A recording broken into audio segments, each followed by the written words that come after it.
right news and information at the right time. Combine those newsletters with our print publication, and you have a combination that cannot be beat.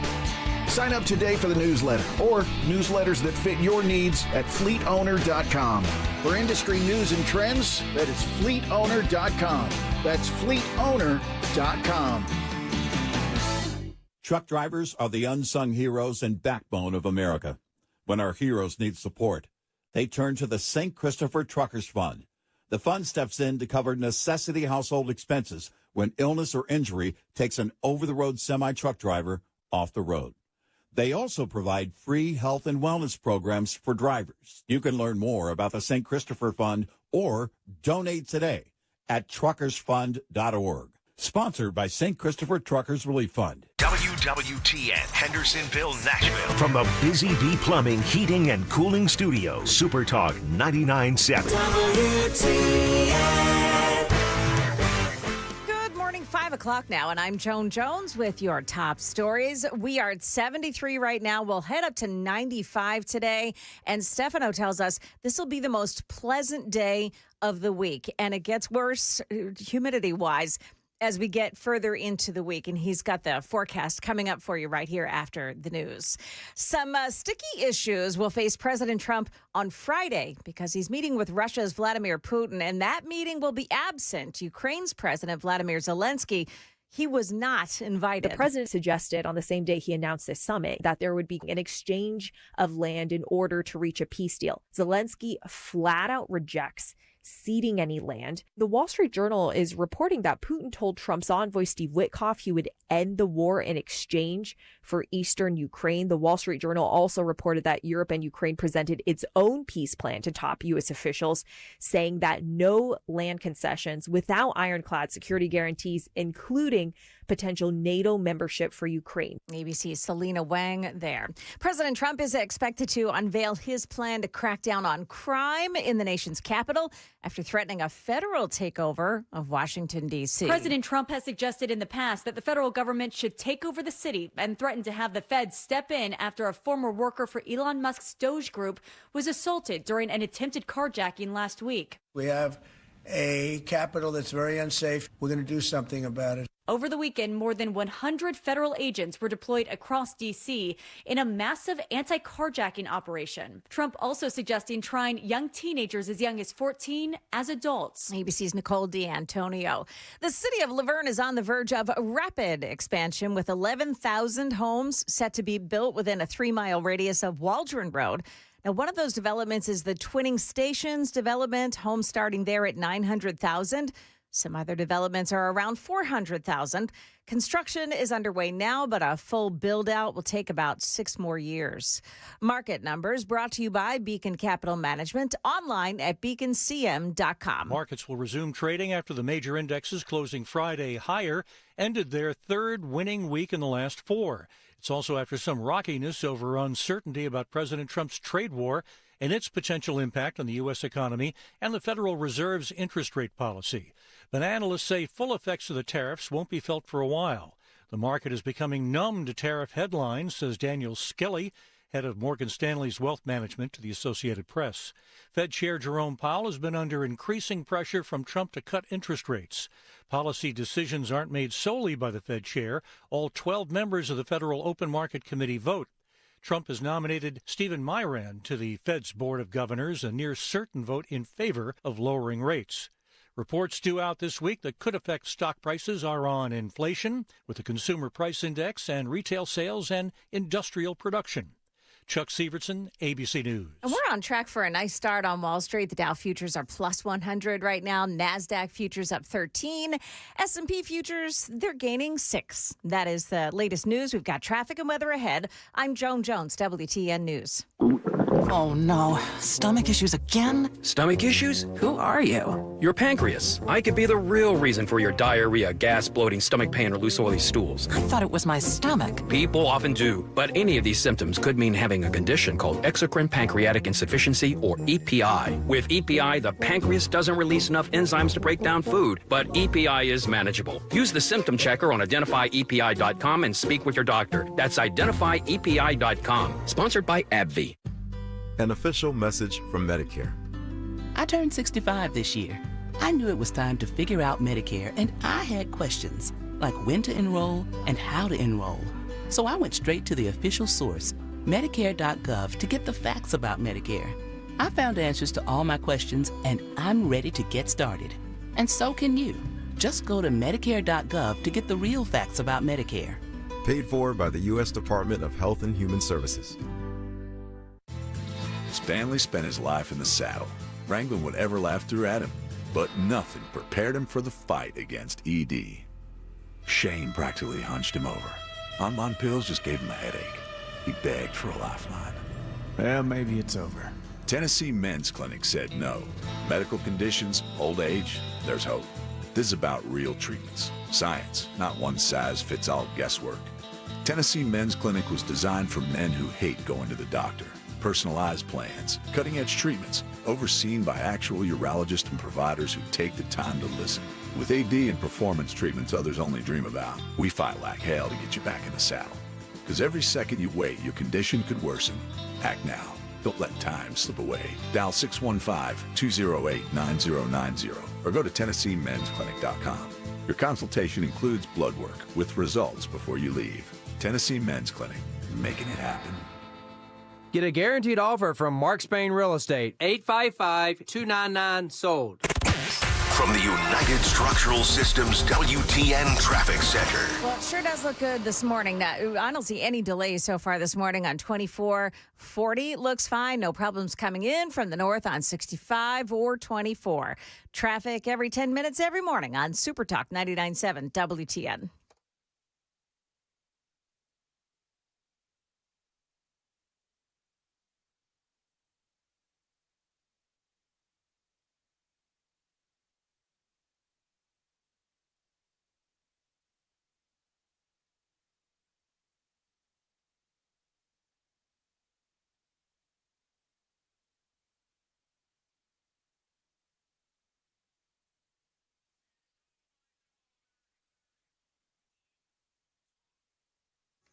Good morning to your friends. Monday morning. How are you? Super Talk 99.7 WTN. We've got all kinds of stuff to talk to you about today. You know, Joan, what I'm most looking forward to this morning? What is that? Congressman Tim Burchett will be joining us at 8:05. Number one, he's always a home run. Yes. Number two, he's in the news. He is openly advocating for the position of senator. If Marsha Blackburn ultimately ends up winning the governor's race, then it is up to her to assign or appoint someone to take over for her Senate seat. Has he tried flowers? He could send her flowers. You know what? I don't know if he's tried flowers. I don't know if he's tried chocolates, but Yeah. he Ooh, has that's tried good. Yeah. openly advocating on social media. I don't know if you saw it, but he has been saying that it would be an honor to take the place of Senator Blackburn if she wins the gubernatorial race here in the state of Tennessee. Yeah. So I think it'll probably take more than just flowers. Now, one of the things that I have said is that Glenn Jacobs is working within the campaign of Marsha Blackburn, I guess as treasurer, right? So I feel like this has already been decided. But Tim Burchett does not believe so, and he has, again, been openly advocating for it. So we'll have to see what happens. I don't know. I think these things are all... You know, you've got Marsha Blackburn. I think the Republican Party wants Blackburn to be the next governor, and then they more than likely want Glenn Jacobs to take over for her Senate seat, of course, Knox County mayor. And then you have when Blackburn retires from the governorship, whatever, well, then Glenn Jacobs would be in the natural position to run for governor. I think that the Republican Party, they've got all of these things that are in play. And I think that the party for the state of Tennessee, they sort of put all of these things into motion. I think that Senator Blackburn right now, she is within the Republican Party. She is the favored. She's got all the money, of course. And I do believe that she has a lot of support from the Republican Party as well. So John Rose, of course, we have had him on the show famously last weekend, or I should say last week. He came out against medicinal marijuana. That became somewhat controversial here on the airwaves of WTN. Don't want to go backwards, but we'll talk to Tim Burchett coming up at 8:06. Also going to find out how he is feeling after getting hit by that horse, kicked by that horse. You know that he got kicked by a horse, right? Dadgummit, yes, I did. That dadgum horse. You know what, Sam, it is up to you to count how many dadgums we get from Tim Burchett. Because, you know, he's very famous for his dadgums. This was before you arrived, Sam, but one of the last few interviews, he must have thrown down at least 8 or 9 dadgums in the interview. And so I, of course, came up with the dadgum meter to see what kind of, what kind of mood Tim Burchett is in and how bad the news is that he's talking about. I give 10. What's the over under? Like, you want to do this? Yeah, do you want to? do. Okay, Yeah. so I'm going 10. I believe with the news of the day, Yeah. Tim Burchett is going to throw down 8 dadgums. You're saying 10? I'm saying 10. Sam, how many? You're new, so I mean I don't know if you've been paying attention, but It's a shot in the dark. The more agitated that the congressman is, the more dadgums he throws down. So we'll see. We'll see how many he throws down. What are you saying? I'm What do going you to think? conservatively, pun intended, say 6. You're going to say 6? Yeah, Okay. 6 dadgums.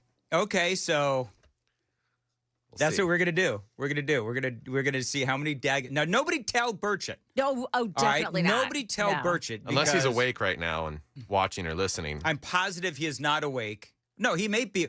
He's in the like, gym. He's like Trump.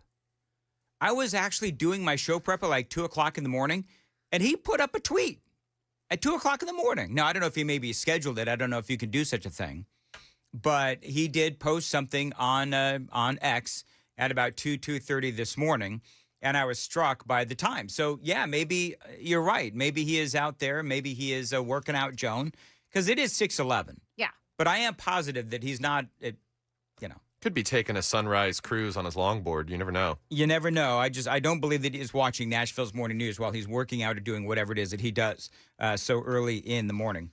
That is pretty funny, though. All right, so that. So we got the dadgum, the over-under on the dadgums out of the way. So, and it is whoever comes close but not going over, like The Price is Right. Is that how they did The Price is Right? I think it is. I don't know. right. I've just been told I Can't look go like over. a Drew Carey with a beard. That's all. What's that? I've just been told I look like Drew Carey with a beard. Oh, okay. That's all I know about that show. Okay, well, very well. Price is Right was a great show way back when. Institution. It was an institution. Yeah. Love that Bob Barker with that long microphone. All right, moving right along. We have, by the way, check me out on X at Dan Mandis Show. I put up a fun post for the morning, and I don't know if you're on X right now, Joan, but it is, well, just go see it. Of course I am. Just go see it. It's very funny, and it is also very true. I've always said there's truth in memes, and it is a picture of Adam Schiff as Roy Scheider in Jaws. And it's that moment where Roy Scheider in Jaws says you're going to need a bigger boat. Oh, yeah. But you've got Adam Schiff's big ugly face on Scheider's body, and it says you're going to need a bigger hoax.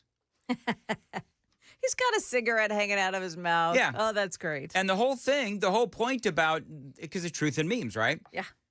Almost every hoax that these Democrats have tried to throw down blows up in their face, right? So now we've got, of course, Russiagate, and they are being exposed for trying to sell Russian collusion, Donald Trump and the Russians and all that stuff. And now we find out that whole thing was concocted by Obama and Hillary Clinton. I'm sure that, obviously all the law enforcement people were involved, James Comey, John Brennan, and so forth. So that is blown up in their face, big time.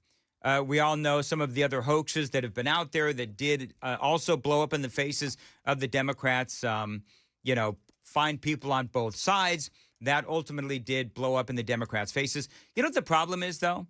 Is that it takes so long for the truth to come out. This is part of what angers me about the mainstream media, is that when these hoaxes come out, the media, they do everything in their power to demonize Donald Trump, to demonize the truth, and to do whatever they can to help whoever is against Donald Trump.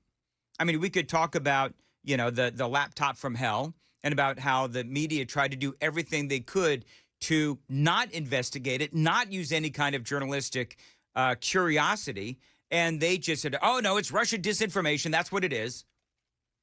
And the fact that it was Russian disinformation, the media tried to say it's Russian disinformation, that was the hoax. The reality was that Hunter Biden's laptop was most certainly real. So you had that, the fine people on both sides, of course. Everybody played that as far as they could before even Snopes came out and said, oh, yeah, that whole thing is nothing but a bunch of BS. And again, now we come first full circle with Russian collusion and now the Trump administration and the DOJ looking at the Clintons, who they've been, of course, as you know, friends, the Clintons have actually now been subpoenaed in all of that. So we'll continue to cover all of that for you, but go check it out. It is what I would call the meme of the day, Truth in Memes. Find it. Follow me on X at Dan Manda Show. You can also listen and watch the radio program anywhere and everywhere.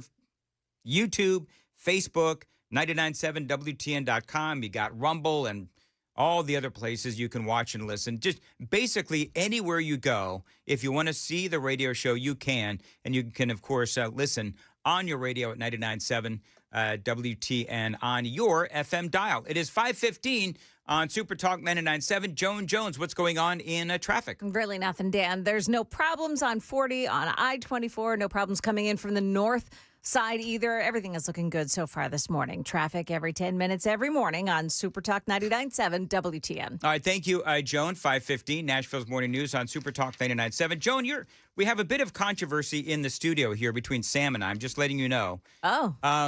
I heard you say 95. Sam is calling you a liar because last night he said it was going to be 92. What is your official high? The National Weather Service, and they're kind of like, the authorities on this. Sure. Says 95. All right, so take that, Sam. I apologize. I was using our news partner at WSMV. Well, that's silly. Boy, Sam's throwing it down early in the morning. Just saying. All right, very good. So we're going to go with 95, and it's going to be humid. Is there feels like temperature thing going on? 100 plus. It'll feel like over 100. Joan, you got that? Is that what you got too? Let me see if we'll go with that. I won't give Sam any more heck. All right, very good. Feels like 100 degrees today, so it's going to be a rough day, of course, and appreciate you listening to Nashville's Morning News on Super Talk 99.7. So we've all been talking very quickly about the Music City Loop.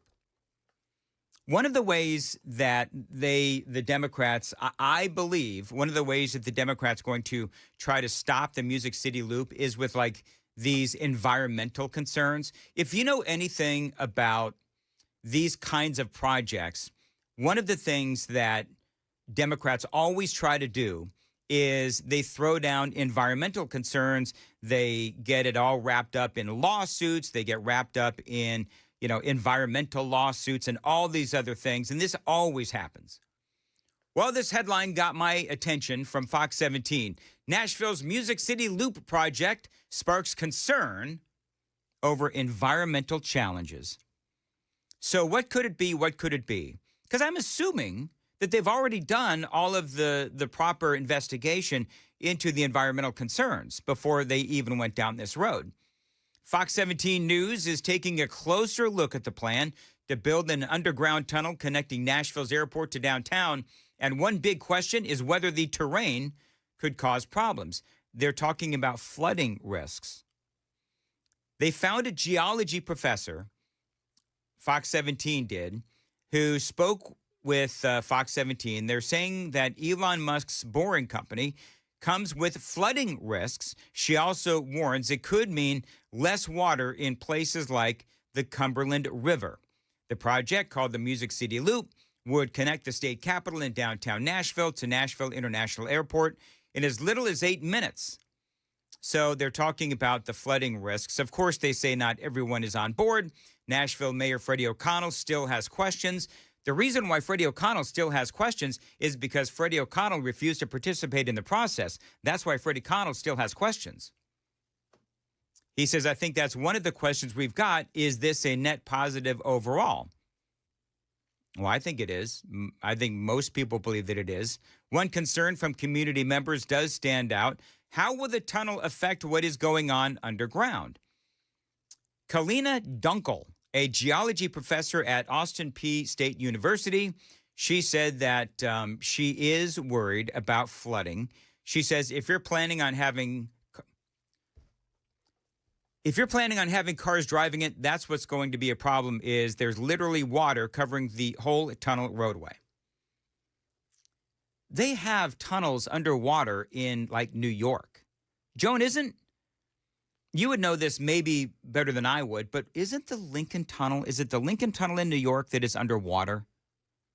I think it is. It's the Lincoln. Find out for me. Which of the New York tunnels, Sam, is underwater? I think it's the Lincoln Tunnel. Might be the Holland Tunnel. I'm not sure. Yeah, so the Lincoln Tunnel is approximately 1.5 miles long under the Hudson River. So also the nastiest river in the country. Oh, yeah. Yeah. I don't know if there's a lot of people swimming in the Hudson. A lot of bodies, actually, in the Hudson. And then there's that tunnel from France to England. Is that underwater, too? Yes. Okay. They say Dr. Dunkel adds that the boring company would have to pump that water out, but removing too much could dry up water on the surface. She just says it is going to be a challenge. Other questions remain as well, like whether the tunnel could cause damage above ground or raise concerns about property rights. I think that a lot of these things, and listen, I'm no constructionologist. I just made that up, by the way. Constructionologist. No such thing. But there is now. But I do think that a lot of this stuff, more than likely, has already been addressed and investigated. And so, at least for me, I think that this could be a warning of things to come. Is will the Democrats now ultimately end up trying to bring in all of these lawsuits regarding the environmental impacts? Because if they do, well, then that could ultimately, as everyone knows, that could end up delaying the project really indefinitely. Because when the Democrats and their lawsuits get involved, this is something that with, of course, these liberal judges and all that kind of stuff, this is something that the Democrats always end up. It's part of one of their arrows in the quiver on how to stop things that they don't want to see happen. As we all know, with the Trump administration, they just bring those lawsuits again and again and again. 521 on Nashville's Morning News on Super Talk 99.7. By the way, let's real quick, watch us on YouTube and take the Daily Dan poll in relation to my opening segment, comments about Tim Burchett, sort of openly advocating for Marsha Blackburn's possibly soon to be empty or vacant Senate seat. Who would you like to see? Now, you've got Burchett, who, again, his name has been mentioned, Glenn Jacobs, Kane, and also Andy Ogles. I read that I don't know if he's openly advocated for it, but his name was mentioned in an article that I read about people who might be possibly, assigned, if you will, that vacant Senate seat. So those are the three, and that is our poll, or none of the above. So what are people saying right now, Sam? Burchett polling ahead at 67%, Ogles at 5%, Jacobs at 19%, none of the above at 10%. There you go. All right, real quick, because I know I'm feeling a little scattered today, Joan. I've got to rein it in. Well, got a lot of words here in that first segment. The thing is, we kind of like it when you're scattered. It's Do enjoyable. You like it when I'm scattered? Yeah. Well, yeah. By the way, a lot of people telling me, Joan, that I need to call the police. Because? I'll tell you at 5:35. Oh, okay. All right. Joan, what's coming up in the news? Coming up here, we're going to tell you what to expect from our forecast as we go through our week our week from this morning through Friday. Things are changing a little bit. Also, where there's going to be some really aggravating construction set up on the roads this week. You'll want to know that, too. That's coming up here at 5:30 on Super Talk 99.7 WTN.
828, 528, Nashville's Morning News on Super Talk 99.7 WTN.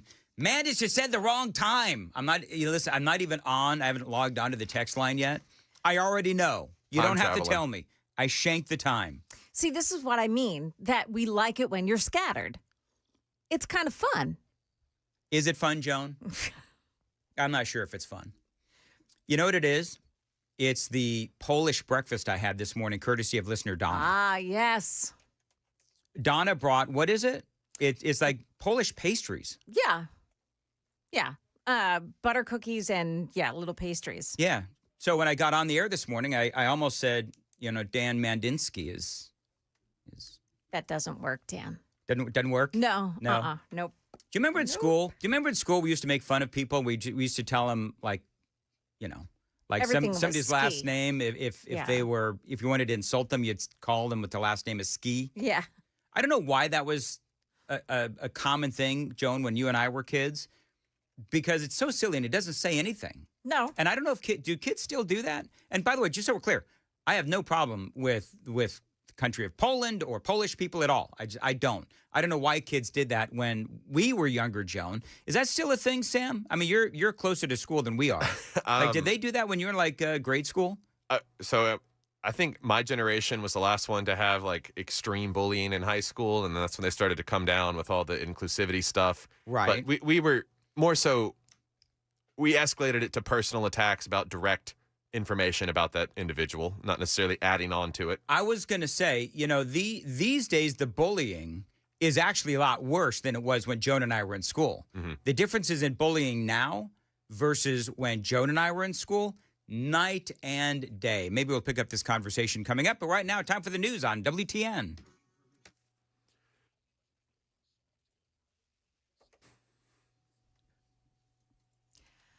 Good morning, now 5:30, and I'm Joan Jones with your top stories. And we're going to start here with a heads up about our weather for this week. Stefano says that it'll feel more like summer in Tennessee as the week goes on. These numbers don't look terrible right away because they're pretty much around average for this time of year, which still comes in right around the low 90s. What's different this week, really starting late today and tomorrow, is that humidity starts to ramp up again. Yeah, we've got that full forecast coming up for you right after the news. Well, starting tonight, drivers can expect some overnight closures on I-40 near BNA for construction.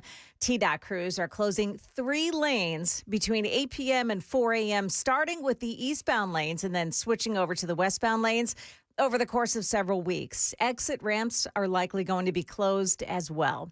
Some new details about the motive in Friday's attack at the Centers for Disease Control in Atlanta that left a police officer and the suspected gunman dead. An email from the CDC to its employees said that suspect believed side effects from the COVID vaccine made him sick and depressed. Employees I've talked to the last several days talk about how they feel like they've been under constant attack since the pandemic. There were some of them who gathered over the weekend and rallied at a park in Atlanta, calling for something to be done. And in fact, the CDC has actually told some 10,000 employees to work from home and not come onto any of their campuses nationwide because law enforcement agents are still assessing any threats or any potential threats that may be targeted at CDC employees. Yeah, it's ABC's Faith Abube reporting. Friendly's has recalled some of its ice cream sold in stores around the country. The company says there was a packaging mistake that resulted in tubs of vanilla ice cream having lids that say cookies and cream.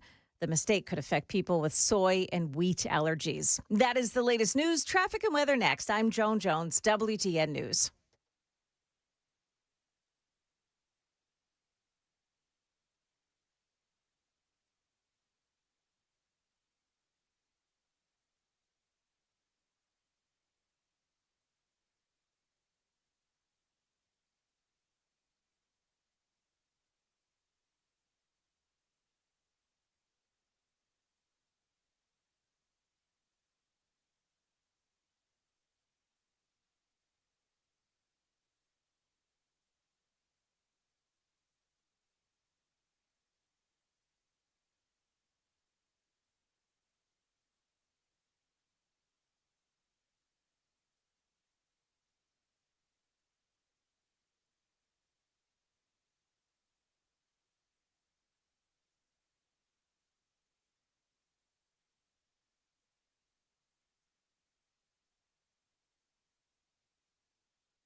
Yeah, still not seeing any delays on this Monday morning. Things look great on 24, on 40, and on 65. Traffic every 10 minutes every morning on Super Talk 99.7 WTN.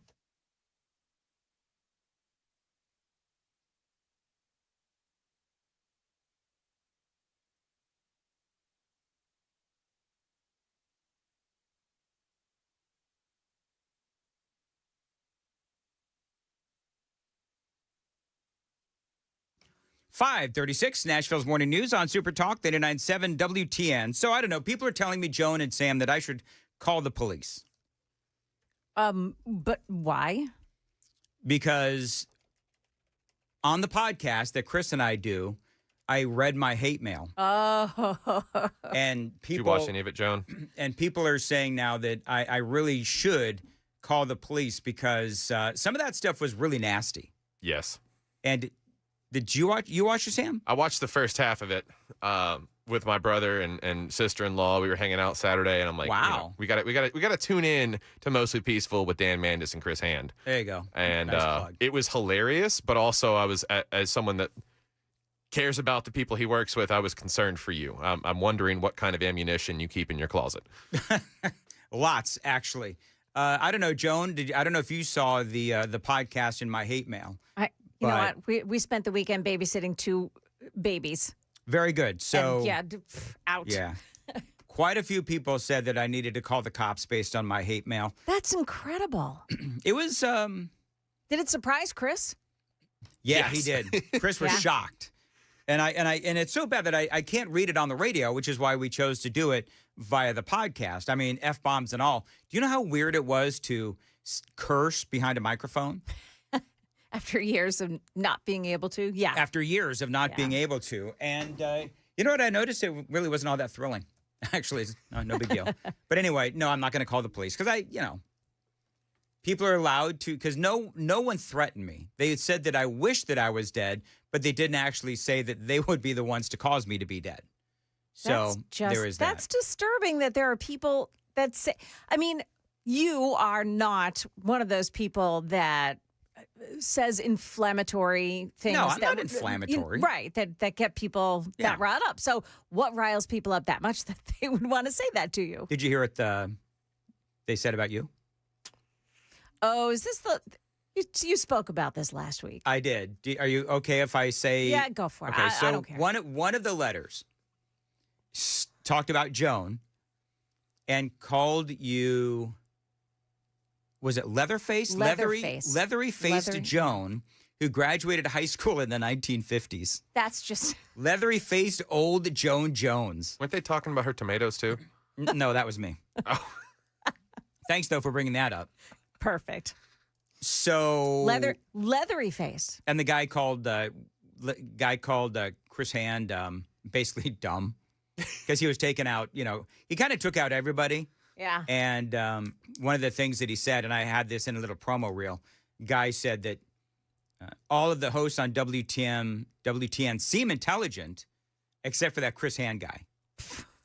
So I thought that was, and he said he predicted, this was a couple of years ago, he predicted that Chris Hand would be a short timer, an extreme short timer, as a matter of fact. Well, wasn't he wrong? So I thought it was kind of funny because that didn't age well because he's, 2 years later, Chris Hand is doing gangbusters on WTN. Most of the stuff you were reading did not age well. It was from a couple of years back. Yeah. Yeah, a lot of the things did not age well. So if you want to, it's still posted. If you want to go look at it, knock yourselves out. It's hilarious. But it was a lot of fun. The best one was, and I'm going to have to paraphrase this, but there was a moment where, because I'm going to be honest, I don't remember everything that was said because I just don't. But one guy said, "No wonder, Mandis, you have no friends." And so I looked at Chris and I said, "Well, Chris, you're my friend, right?" And Chris says, "Eh." And I said, "Well, maybe the guy has a point on that one." Wow. I know, right? Right under the bus. Mm-hmm. But that's okay. It was a lot of fun. Go check it out if you like. Also, I'm doing these little reels now, Joan. I don't know if you've seen them. I have seen them. I like them. Follow me on Facebook or X, or now I'm doing Instagram. I'm also inviting the Chinese to get all my information because I'm on TikTok as well. I was disturbed by one of them, though. Which one? Like, why cheerleaders, Dan? So this is kind of funny. I did one about, and my goal is to do these reels under 20 seconds. And so I did one where I talk about the Sydney Sweeney effect, where now you have, schools, colleges across the country, sororities that are celebrating their good genes. And so this, I cut to a video of a bunch of cheerleaders, and I'm going to save the punchline. You got to go see it. But the funny thing is, that ended up getting shared a lot, and people really liked it. And somebody asked me, well, where's Amy with all of this? And I said, Amy was telling me not to post this because I played it for Amy, Joan, before I posted it. She said, don't do that. I said, why? Just because you're going to look like a male chauvinist pig. And so I, of course, with that, have to post it. Yeah. She said, ask Chris. And I said, ask Chris if I should post it? She said, yes. So I asked Chris, and he said, oh, I double dog dare you to post it. So I did. And okay. Now yeah. I understand. Now you understand. If I'm having to ask Chris Hand for permission on anything, I think I might be in trouble. But anyway, so if you want to go check those out, they're actually getting a lot of shares and likes and all that other kind of stuff. The company kind of threw down a mandate, Joan. I don't know if you know about this. Oh, what is it? Company said, you guys got to start doing more social media. So here I am spending my afternoons when I'm exhausted doing these stupid reels. By the way, but whatever, it's all good. Hey, do you know what? Do you know how Bud Light actually can actually, did we talk about this on Friday? No, I don't think so. Where how Bud Light could totally redo and recoup their image? Get Sydney Sweeney to do their commercials. Get Sydney Sweeney as a spokesperson. Are you sure we didn't talk about this? We didn't. Oh, there's another do you know Light what? story. So I did it in the podcast with Chris because I saw this afterwards. So Bud Light, because we all know that Dylan Mulvaney, the biggest mistake in marketing history. Yeah. Which was the bigger mistake? Bud Light with Dylan Mulvaney, or the new recipe for Coke way back in the 80s? It's still the Dylan Mulvaney. Is it still Dylan Mulvaney? So. Yep. You isolated your main demographic being white males aged 21 to 40, most of which were blue collar, that were just absolutely appalled by it. New Coke, I mean, you're kind of going off of a formula scheme there. That's a little bit different. So yeah. So now they're saying that there's a rumor that Bud Light is talking to Sydney Sweeney about doing their ads $10 million. And I think that with the amount of money that Bud Light has already lost, that is a great way. That is a great way for them to regain that audience. Did you see they've already started back? They've got Post Malone, Shane Gillis, and Peyton Manning in a neighborhood commercial where everybody comes together in the neighborhood to have Bud Light on a cookout afternoon. So you throw Sydney Sweeney into the mix, and the culture's really shifting. Absolutely. Well, you know what? The woman that did that ad, she got crap canned, right? She quit. She left. Yeah. The one executive. What did she say? She said something about, and I played the audio and I don't remember, but basically she was talking about the people that drink Bud Light, and she said they were awfully like fraternity. Do you know what I'm talking about? Yeah. They're like a bunch of frat boys. And so, I mean, she's just completely crapped on their customers. And clearly that was a big mistake. So now you bring in Sydney Sweeney, and I think that quite possibly they come back, and maybe they come back. I don't know. Bud Light is also, issuing its limited edition cans with football teams. Mm-hmm. So the Tennessee Titans have their limited edition cans right now. It just like they're trying so hard to get back on the good graces of everyone. I think that there's, once you go down that road, it's going to be really hard for you to claw your way back. I liked how it opened up avenues. All these other light beer companies started emerging by people that were upset about it. Modelo rose like crazy. Mm-hmm. Modelo, people were going to back to natural light. They were, and it extended even to any Anheuser-Busch product like Michelob Ultra or anything. People are just getting away from it. I'm pretty sure the Kelsey brothers have started their own light beer now. That's going to be And there was the conservative beer. Right. Yeah. So I can't seem to figure out the draw of the Kelsey brothers. I'm gonna be honest with you. Like, I am so over that whole thing. And I've never really wanted to idolize people like the Kelsey brothers, and I don't. But I think they're getting to the point of oversaturation. Like, I just think it's too much, man, too much. Don't you think it's like a media construct? They made them. They put this together. They interviewed their mom. Oh yeah, it's totally ridiculous. The media, they're the ones. You're right. It is, Joan. It's a great point. It is a media construct, and you have Taylor Swift, the NFL, and Travis. Is it Travis, right? Travis Kelsey? Yeah. Who, by the way, I have decided to forgive because we talked about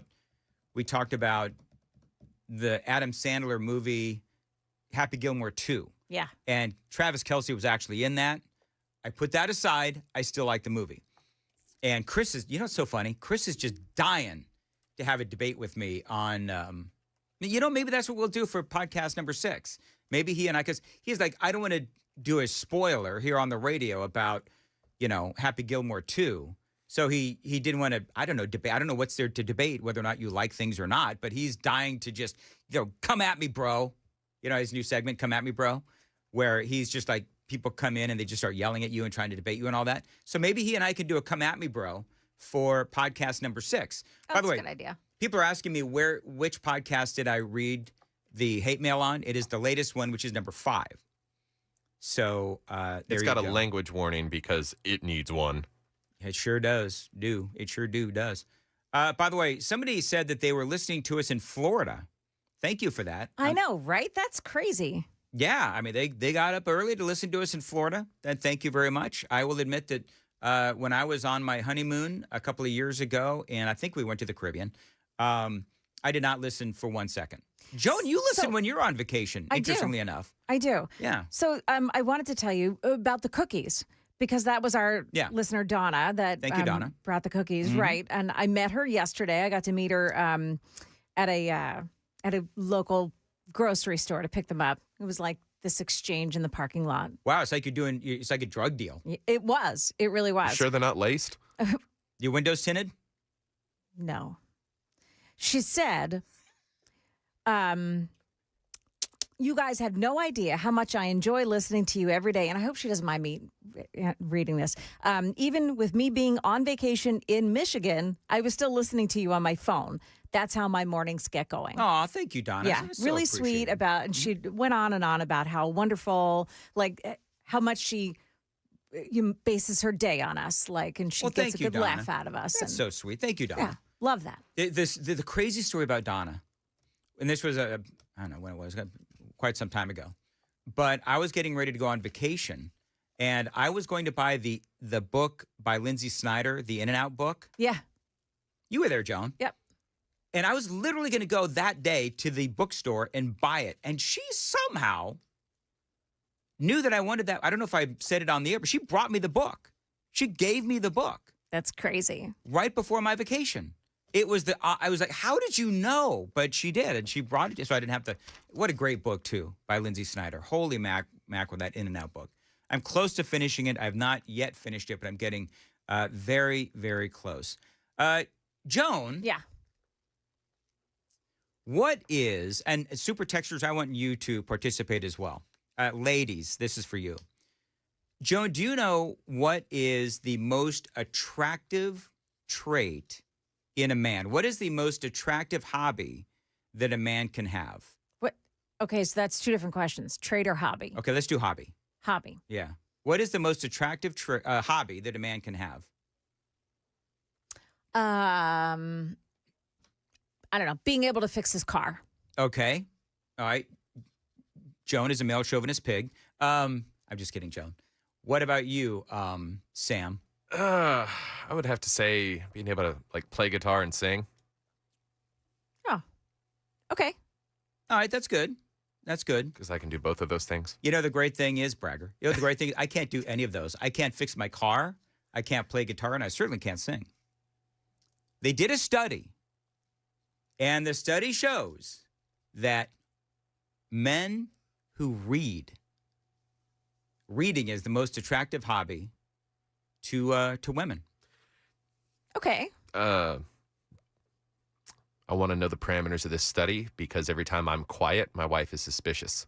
No, you know what you got to do? You got to go to Starbucks or wherever you want to go and pull out a book and read it. And or at least pretend that you're reading. If you're, and then see if you want to be a chick magnet. Yeah, and then see if either that or you can rent a friend's baby for an afternoon and walk it through the park, and all the women will come up and they'll because babies are a known chick magnet. Yeah, I've never spoken to more women in my life than when I would be walking my kids in the park way back when. Absolute chick magnet. And dogs, and walking cute dogs. That is the other thing. That is a chick magnet. I've always felt. Joan, do you agree with me or not? I do. I mean, I do. My brother told me that once, that, walking a baby in a park is like the best chick magnet.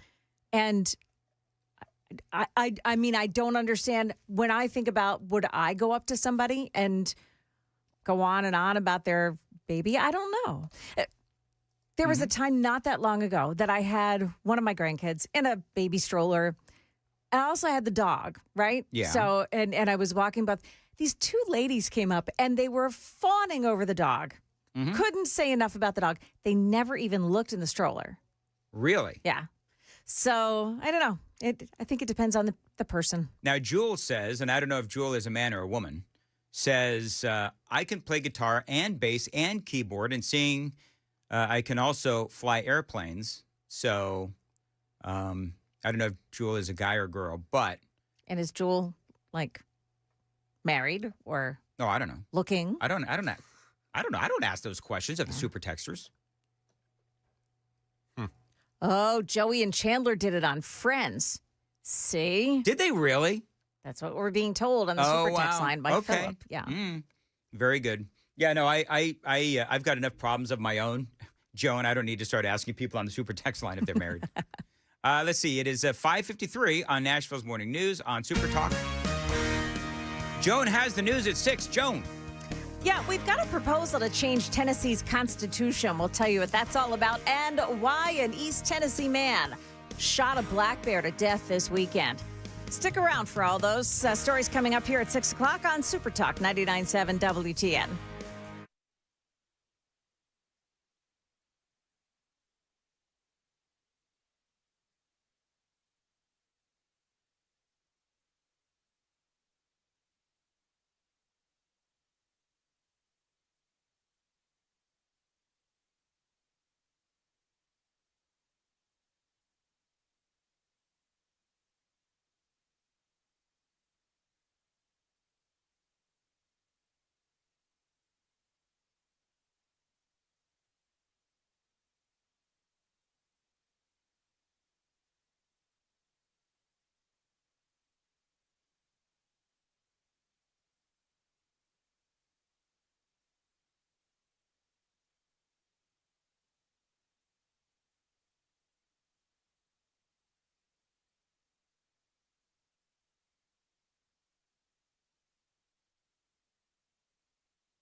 5:58, Nashville's Morning News on Super Talk 99.7. By the way, we've been asked on the Super Text line, when will the TV be fixed in the studio for you people watching on YouTube and Super Talk TV?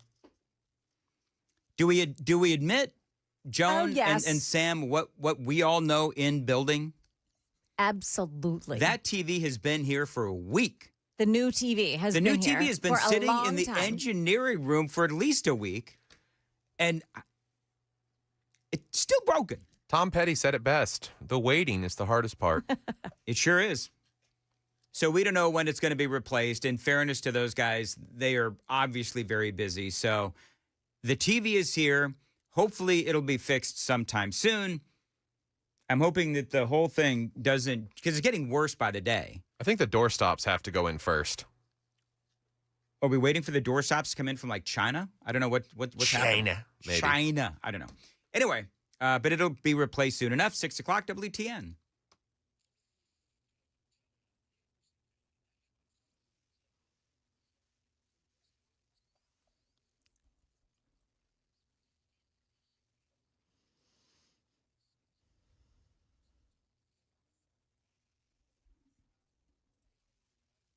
Good morning. I'm Joan Jones with your top stories. A proposed amendment for Tennessee's Constitution could change how judges grant bail. Right now, judges are required to grant bail in every case with the exception of first-degree murder and child rape charges. Senate Majority Leader Jack Johnson. You could have someone who's been charged a dozen different times with violent crimes. This person is clearly a threat to society, a threat to the community, yet the judge still has to give them bail. Him speaking, that's Jack Johnson. They're speaking with Channel 4. Now, a call for changes comes after Austin Drummond was captured and charged with the murder of 4 family members last week. At the time of those murders, Drummond was out on bond after being charged with attempted murder in a separate case. Next year, Tennesseans will vote on an amendment that allows judges to deny bail to defendants charged with other violent crimes. In Texas, Governor Greg Abbott said he'll call a special session of the Texas legislature, which will last for 30 days. And when it's over, he'll call for another one and then another. When absent Democrats do return to Texas, Abbott says they'll be arrested for violating their oath of office and they'll have to come back to get paid, too. Abbott has also made their paychecks available only at the state capitol. In Sevierville, a black bear was shot and killed yesterday after a homeowner said that bear broke into his home. The man said he found it around 1:30 in the afternoon in the kitchen of the home. And once he was able to get it out the door, he shot it with a shotgun. The man also said the same bear broke into an outbuilding on his property recently. Now, a Tennessee wildlife resource officer investigated and determined that no violations had occurred. Market numbers brought to you by Beacon Capital Management, online at beaconcm.com. The Dow Jones went into the weekend with a 200-point gain, closing Friday at 44,176. The S&P 500 rose 0.75% on the day. The Nasdaq 1%. Economic numbers from last week have convinced one Federal Reserve vice chair that it's time for the Fed to drop interest rates. Michelle Bowman says flagging job creation has reinforced her support for 3 rate cuts this year. American computer chips may soon be on their way to China again. Reuters reports that NVIDIA and AMD have agreed to give the U.S. government 15% of the revenues from sales of the chips they sell in China. On the lower tech side of things, AOL is discontinuing its dial-up internet service, first rolled out in the late 1980s. Subscribers will still have the option of a friendly reminder. You've got mail. Jim Ryan, ABC News. The stock futures this morning are mixed. Dow futures plus 99, but the Nasdaq futures are turned negative just by a fraction, and the S&P futures are up 5. That's the latest news, traffic, and weather next. I'm Joan Jones, WTN News.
got a problem in Goodlettsville. It's on Licton Pike near Union Hill Road. That's a crash there involving some injuries. But on 65 heading in, it's just minor delays at the Goodlettsville area. And if you're traveling on 40 this morning, I don't see any problems. 24 starts to slow down now, just touching the brakes as you enter the LaVerne area all the way into Nashville. Otherwise, really, it looks good so far. Traffic every 10 minutes, every morning on Super Talk 99.7 WTN.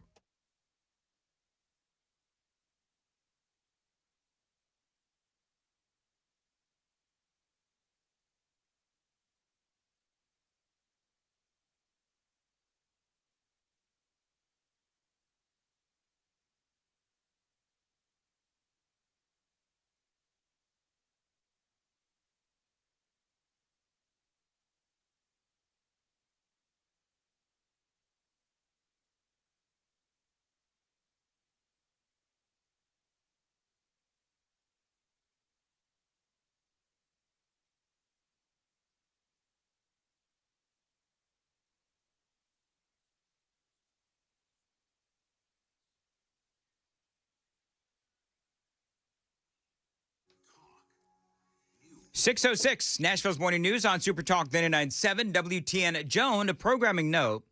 I'm trying to get Senate Majority Leader Jack Johnson on the program this morning to talk about that story that you had regarding the non-bailable offenses and how now they want to do what they can to ensure that some of these bad guys that have done horrible things, that they are not able to be bailed out. And I thought that was a very interesting story. So I'm hoping that Senate Majority Leader Jack Johnson, who played a little snippet of him on one of the television stations, I guess, I would love to get him on to talk about that more, because some of those things and Sam and I were talking about this, some of these things, I can't believe that you are able to get bailed out, even if you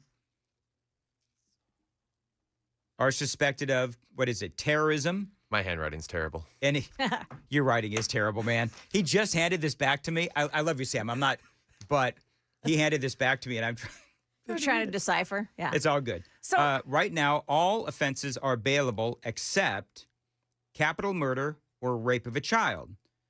But the amendment proposes any capital offense, terrorism, aggravated child rape, which I'm not sure what that is.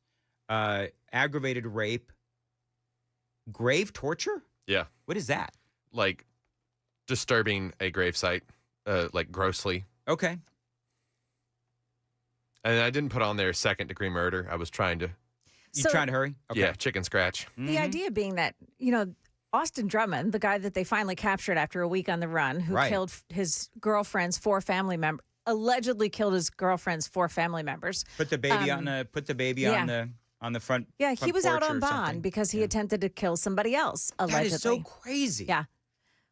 The guy, I mean, these are the kind of people that are allowed to just run free. We pride ourselves here in the state of Tennessee of not being soft on crime and being a very conservative state. And you got this guy that was out for, whatever it was, and look what happens. I mean, we just finished a 10-year prison sentence, too. And he just finished a 10-year prison sentence. So where he had access to Facebook and video games and everything inside a prison. So the question is, will they be able to do this? And do they make it so that we increase the things that are non-bailable? Because I think that, clearly there is a need. And so we'll have to see if we can get Senate Majority Leader Jack Johnson on to expand upon this. And I said during the break, I'm surprised that we don't already have more non-bailable offenses, because you got a guy with that just finished a 10-year prison sentence. And by the way, Sam is following this particular Sam is following this particular story of what's the guy's name? Austin Drummond. Austin Drummond. Sam is following this very closely. Do we know what was he in for? The 10 years. What was he in for? Aggravated robbery. So 10 years, aggravated robbery. Then he's out. And then, as you say, he tried to kill. Who did he try and kill? Was it his girlfriend's parents? Allegedly? That he was out on bond for? Yeah. I'll double check. Okay. So, but he's out on bond for something, and then he's out and he kills 4 people. He allegedly tried to kill an inmate while in prison on August 29th, 2023, according to the indictment in that case. Good Lord, but they let him out. 2023. He's been hanging around for 2 years on bond for that. Yeah. All right, so we'll see if we can get Jack Johnson on. But I do believe. All right, you want to change the Daily Dan poll real quick? So the Daily Dan poll today, we have Tim Burchett. He is coming up at 8:05. He's sort of openly advocating for himself to replace Marsha Blackburn in the Senate in case she is voted in as governor. As governor, she would then be able to place someone in her place in the U.S. Senate. And so you've got Tim Burchett. Andy Ogle's name has been mentioned, and of course Glenn Jacobs as well. So let's put that one to bed. But let's announce who won that poll. Who won that poll? Tim Burchett by a landslide at 69%. Glenn Jacobs at 16%. None of the above at 12%. And then Andy Ogle's at 3%. Andy Ogle's at 3%. All right, so let's change, and I'm going to leave it to you to phrase it and everything, Sam, but let's change the poll now to something about increasing the offenses that are non-bailable. So, in other words, I mean, go ahead and you figure that out however you want to phrase Should the list of non-bailable offenses in Tennessee be increased? Because I think, I mean, personally, I believe that it should. I mean, I'm as hardcore, pro, doing what we need to, lower crime. I'm very pro that. Whatever we need to do, including throwing people in jail if they do some of the things that we just mentioned, like terrorism, aggravated child rape, again, which I don't know what that exactly entails, any capital offense, grave torture, and so on and so forth. So let's go ahead and put that as the new Daily Dan poll and see how people, feel here on the morning show, the people that listen to the morning show. And I'm going to try to get Jack Johnson on the radio program. Coming up at 6:36, we have Jonathan Fehee, who is going to be joining us. I loved this headline from over the weekend. Donald Trump directing the military to prep possible use of force against the drug cartels, according to officials. What a great idea. And this is something that a lot of people have been advocating for. If you think about the drug cartels with their partners in China, they have helped kill 100,000 Americans every single year with fentanyl and all the drugs coming across our southern border.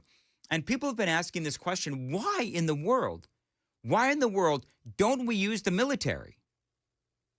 I mean, how many people were killed in 9/11, right? And now that was obviously one day, over 3,000. But 100,000 people killed, fentanyl coming across that southern border, and we don't treat the drug cartels as terrorists when they are directly responsible for killing that many people with those drugs. So I love that Donald Trump is going to do this, hopefully. One official, though, said any possible use of U.S. military assets is not imminent, but it should be. And Mexico's not going to help us. I mean, what Mexico does is kind of like Vladimir Putin when he and Donald Trump have those great conversations, right? And then later on that day, overnight, you wake up to the news that Vladimir Putin has just bombed the living crap out of residential neighborhoods in Ukraine right after he said, Donald Trump says, I had a beautiful conversation with Vladimir Putin. It's the same thing with Mexico. They'll pay a lot of a lip service to our country and to Donald Trump and say we're partners in trying to take down the drug cartels, but it never happens. And so we need to do something to protect the American people. We already have, obviously, with the southern border. But I heard one report the other day, and I'll ask Jonathan Fehee about this at 6:36, which is, why is fentanyl still making its way across the southern border? The New York Times was first to report that Donald Trump had signed a directive ordering the Pentagon to prepare military options against the cartels. The Pentagon referred all questions to the White House for comment. And President Trump, of course, was pressed by a reporter on Friday if he would send U.S. forces to Latin America to take on the cartels.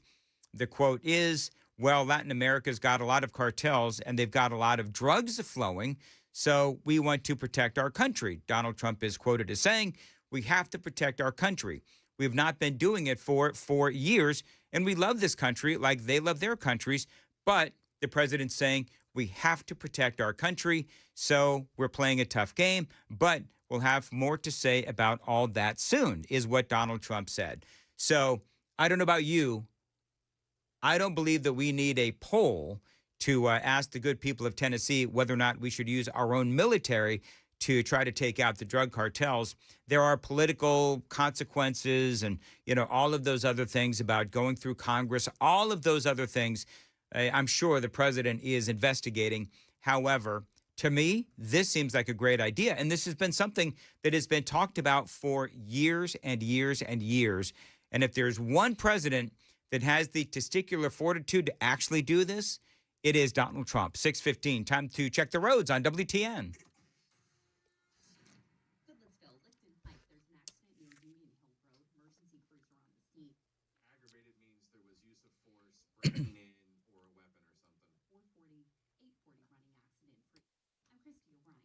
Very good. Thank you. 6:15 on Nashville's Morning News on Super Talk 99.7 WTN. As far as your weather goes, going to be high of about 95. Going to feel like 100 degrees. Appreciate you listening to Nashville's Morning News on Super Talk 99.7 WTN. All right. So what is the latest on redistricting and those fleeing Democrats? J.D. Vance was on with Maria Bartiromo, and he was talking about states like Indiana and Ohio, who are impacted, of course, by the aggressive redistricting of blue states, because what that does is dilute the votes of the red states. And you know what? We could throw Tennessee into that list of states that are negatively impacted by the aggressive redistricting of these blue states. This is what J.D. Vance had to say. Blue states have really aggressively gerrymandered such that they've actually made it harder for the majority of the state of Indiana to have their voice heard in their federal elections. Because if California has crazy gerrymanders, Illinois has crazy gerrymanders, New York has crazy gerrymanders, what it does is it actually suppresses the will of the people in states like Indiana. I mean, he's absolutely right. Now, just so you know, the very latest, the Democrats have not yet come back to Texas. No surprise. I don't know if you've seen this. Have you seen this? So now the Democrats, the fleeing Democrats, they're actually saying, oh, I'm missing my kid's first day of school. Then get your tails back to Texas and do your job. You've got all of these, pity parties that are happening within the Democrat Party within the state of Texas because they're missing things back home. Well, this is of their own doing. I could give a rip what you're missing at home. You chose to do this, fleeing Democrats. The filing in California mirrors a similar petition filed in Illinois earlier this week. Both legal actions, because now Donald Trump is going after the state of California, the DOJ is, because that's where apparently these fleeing Democrats are. And so you've got the DOJ trying to get these Democrats back to Texas so that the Texas state legislature can have a quorum. They're hiding in California, Massachusetts, Illinois as well. They say both legal actions by the DOJ invoke the full faith and credit clause of the U.S. Constitution, requiring California to honor Texas's legal proceedings and enforce the arrest warrants issued by the Texas House. Now, obviously, Gavin Newsom is not going to cooperate with the state of Texas. For apportioning representatives, you actually count illegal aliens. So even though illegal aliens theoretically are not supposed to vote, we know sometimes they do, you still count illegal aliens for congressional apportionment. So California has way more House seats than it should because they have such a high population of illegal aliens. So they get rewarded for welcoming illegal aliens into their state, giving them federal benefits, actually asking the taxpayers of states like Ohio to subsidize them. And then those same taxpayers in Ohio and Indiana and elsewhere, they have fewer congressional representatives because of what California has allowed to happen. That's ridiculously unfair, and the only real way to fight back against it is for us to redistrict in some ways as aggressively as these hard blue states have done. I mean, look, J.D. Vance is absolutely right. Have you seen, by the way, the numbers? we're going to talk about the 2020 census here in a little bit, because the 2020 census, and I've spoken about this before, it was full of mistakes. The 2020 census. How bad was the 2020 census? And if the president can actually get the census redrawn so that we know how many illegal aliens we have and pull them out of the equation as far as representation in the House of Representatives, what would that do to the balance of power in the United States Congress and the United States House of Representatives? We'll talk about that coming up. Tim Burchett, by the way, is going to be with us at 8:06. I'll ask him that question as well and his feelings on all of that and a whole lot more. Right now, though, Joan Jones, what is coming up in the news at 6:30? Yeah, we're taking a look at some of the changes that may be coming to SNAP benefits in the state of Tennessee. We'll take a look at 6:30 on Super Talk 99.7 WTN.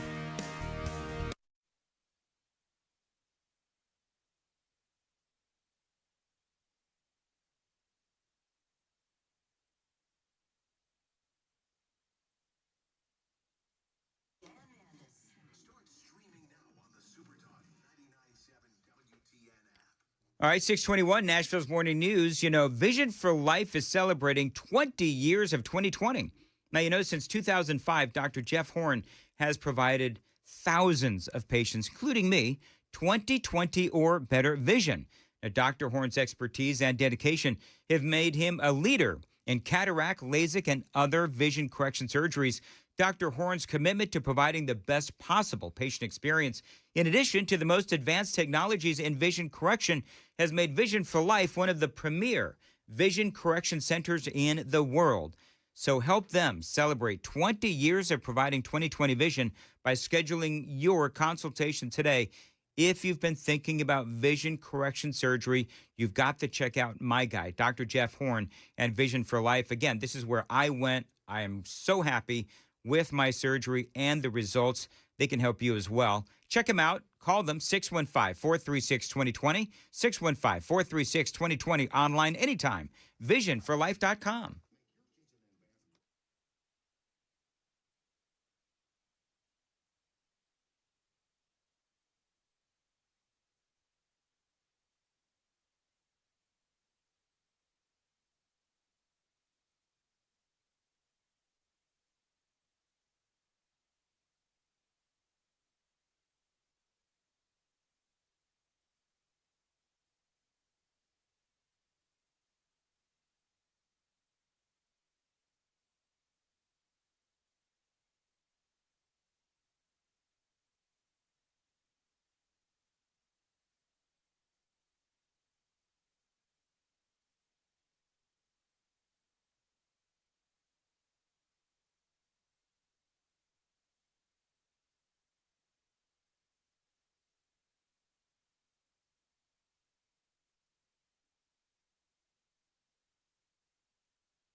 Dan Mandis here, 625. Mark Spain Real Estate. Listen, you can avoid the stress of listing your home on the market and sell your home fast for all cash with that guaranteed offer from Mark Spain Real Estate. I've been talking about this for a long time, and I got to tell you, this is a great real estate company, and they sell more than 38 homes every single day, making them the most experienced real estate team in America. They're right here in Nashville. You can trust them to sell your home hassle-free and with the strongest all-cash offer in the industry. So if you have found your perfect home, you know, in real estate, timing is everything. So if you find your perfect home, but you got to get out of your current home, Mark Spain Real Estate can get you out fast. Now, they've been helping homeowners sell their homes for nearly 30 years. 72,000 satisfied clients, in Mark Spain Real Estate is the #1 most reviewed real estate company in America with over 13,000 five-star reviews. So you can trust, my friends, and sell your home fast and, yes, for maximum profit. Call them, tell them Dan Mandis told you to reach out at 855-299-SOLD, 855-299-SOLD. Go to markspain.com to get a guaranteed offer on your home today. That's markspain.com and start packing. For the most part, things are looking good this morning. No problems coming in on 65 or 40. No unusual delays on 24 or 440. 840 running accident free. I'm Christy O'Brien. This report is sponsored by Pioneer Heating and Cooling. Yeah, you're going to have about 2.5 minutes to fill. Phil may be known for a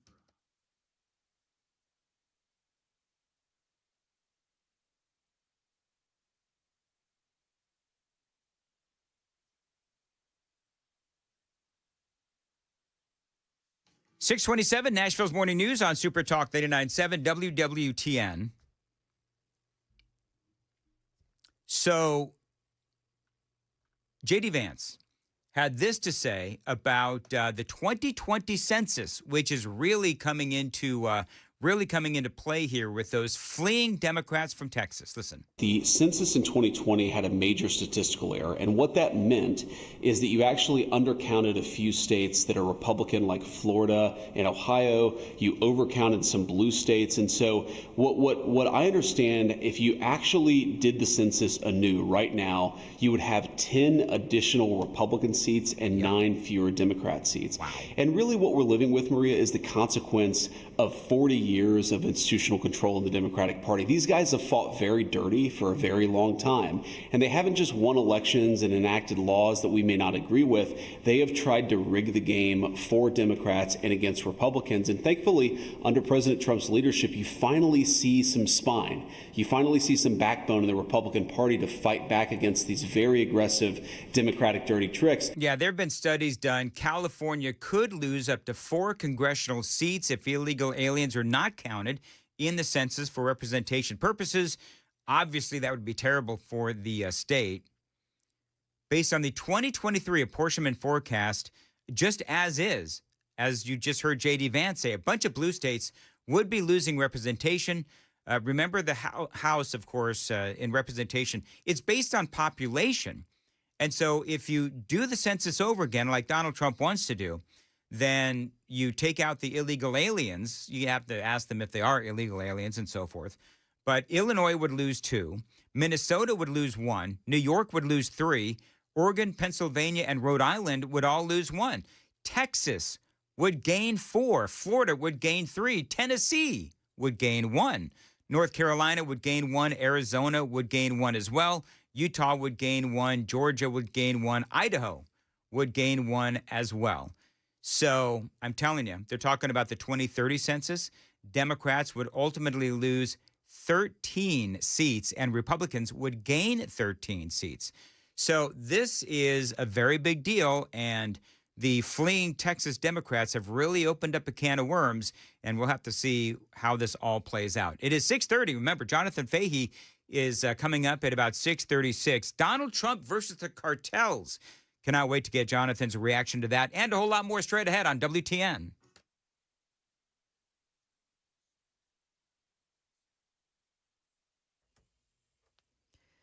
Good morning. It's now 6:30. I'm Joan Jones with your top stories. More states are putting limits on what SNAP benefits can be used for. And now Governor Bill Lee is hoping to do the same here. Here's Channel 4's Danielle Ledbetter. The state is now requesting for federal waivers to let SNAP recipients buy items like hot rotisserie chicken from the grocery store, but it would take away sugary drinks like soda and heavily processed foods, and those foods would be classified as anything that lists sugar, corn syrup, or high fructose corn syrup as one of the first two ingredients. Governor Lee saying the goal is to improve health outcomes and reduce chronic conditions like diabetes.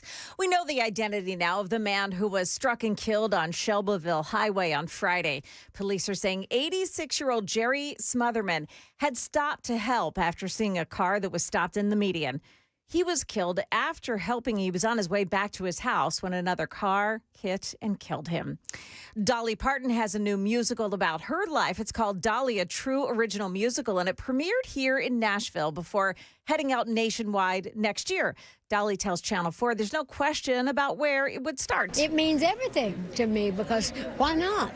I mean, it's like I'm going to tell my story. I mean, I can take it to New York, but to tell a country girl story about country music and just about my life, I've lived here since 1964 and spent years coming in and out trying to make it. But it's just important because it's home, and if you can do anything for home, people know that much about me. I thought, well, this would be a wonderful place to start the show. Yeah, the show runs through the end of August at Belmont University's Fisher Center for the Performing Arts. That's the latest news, traffic, and weather next. I'm Joan Jones, WTN News. Thank you, Joan. 632, Nashville's Morning News on Super Talk. Specialty Coatings. Listen, if you are a business owner and you've got concrete floors that need a little love, they look like crap, Specialty Coatings can help you. Remember what I've been telling you, that if you have a business and somebody walks into your business and your floors look terrible, that is a representation of your business. Specialty Coatings, they can help you. Now, they've been doing it for 30 years. Now, you've probably walked on some of their incredible concrete floor coatings here in the great state of Tennessee. They've done all the major sports stadiums, the arenas, the convention centers as well. In the last 12 months, Specialty Coatings in Nashville have installed over 1 million square feet of coatings for businesses across Tennessee. That includes manufacturing, warehouses, airplane hangars, retail, and so much more. Whatever your business is, they can make it look amazing. Call my friends at Specialty Coatings, 615-591-9491. Each project is customized to your building, your business, and your needs. You can email them, sales@specialtycoat.com, and you can take a look at some of their incredible work, all kinds of great examples. If you want to check them out, find their website, specialtycoat.com. That is specialtycoat.com.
There is a problem in Murfreesboro, an accident, Lacassas Pike, north of Compton Road. Also, some delays on 24 now, back at the Smyrna area, and really slow through LaVerne. 40 looks okay, and you've got your normal volume delays heading in on 65 this morning around the Goodlettsville area. Traffic every 10 minutes every morning on Super Talk 99.7 WTN.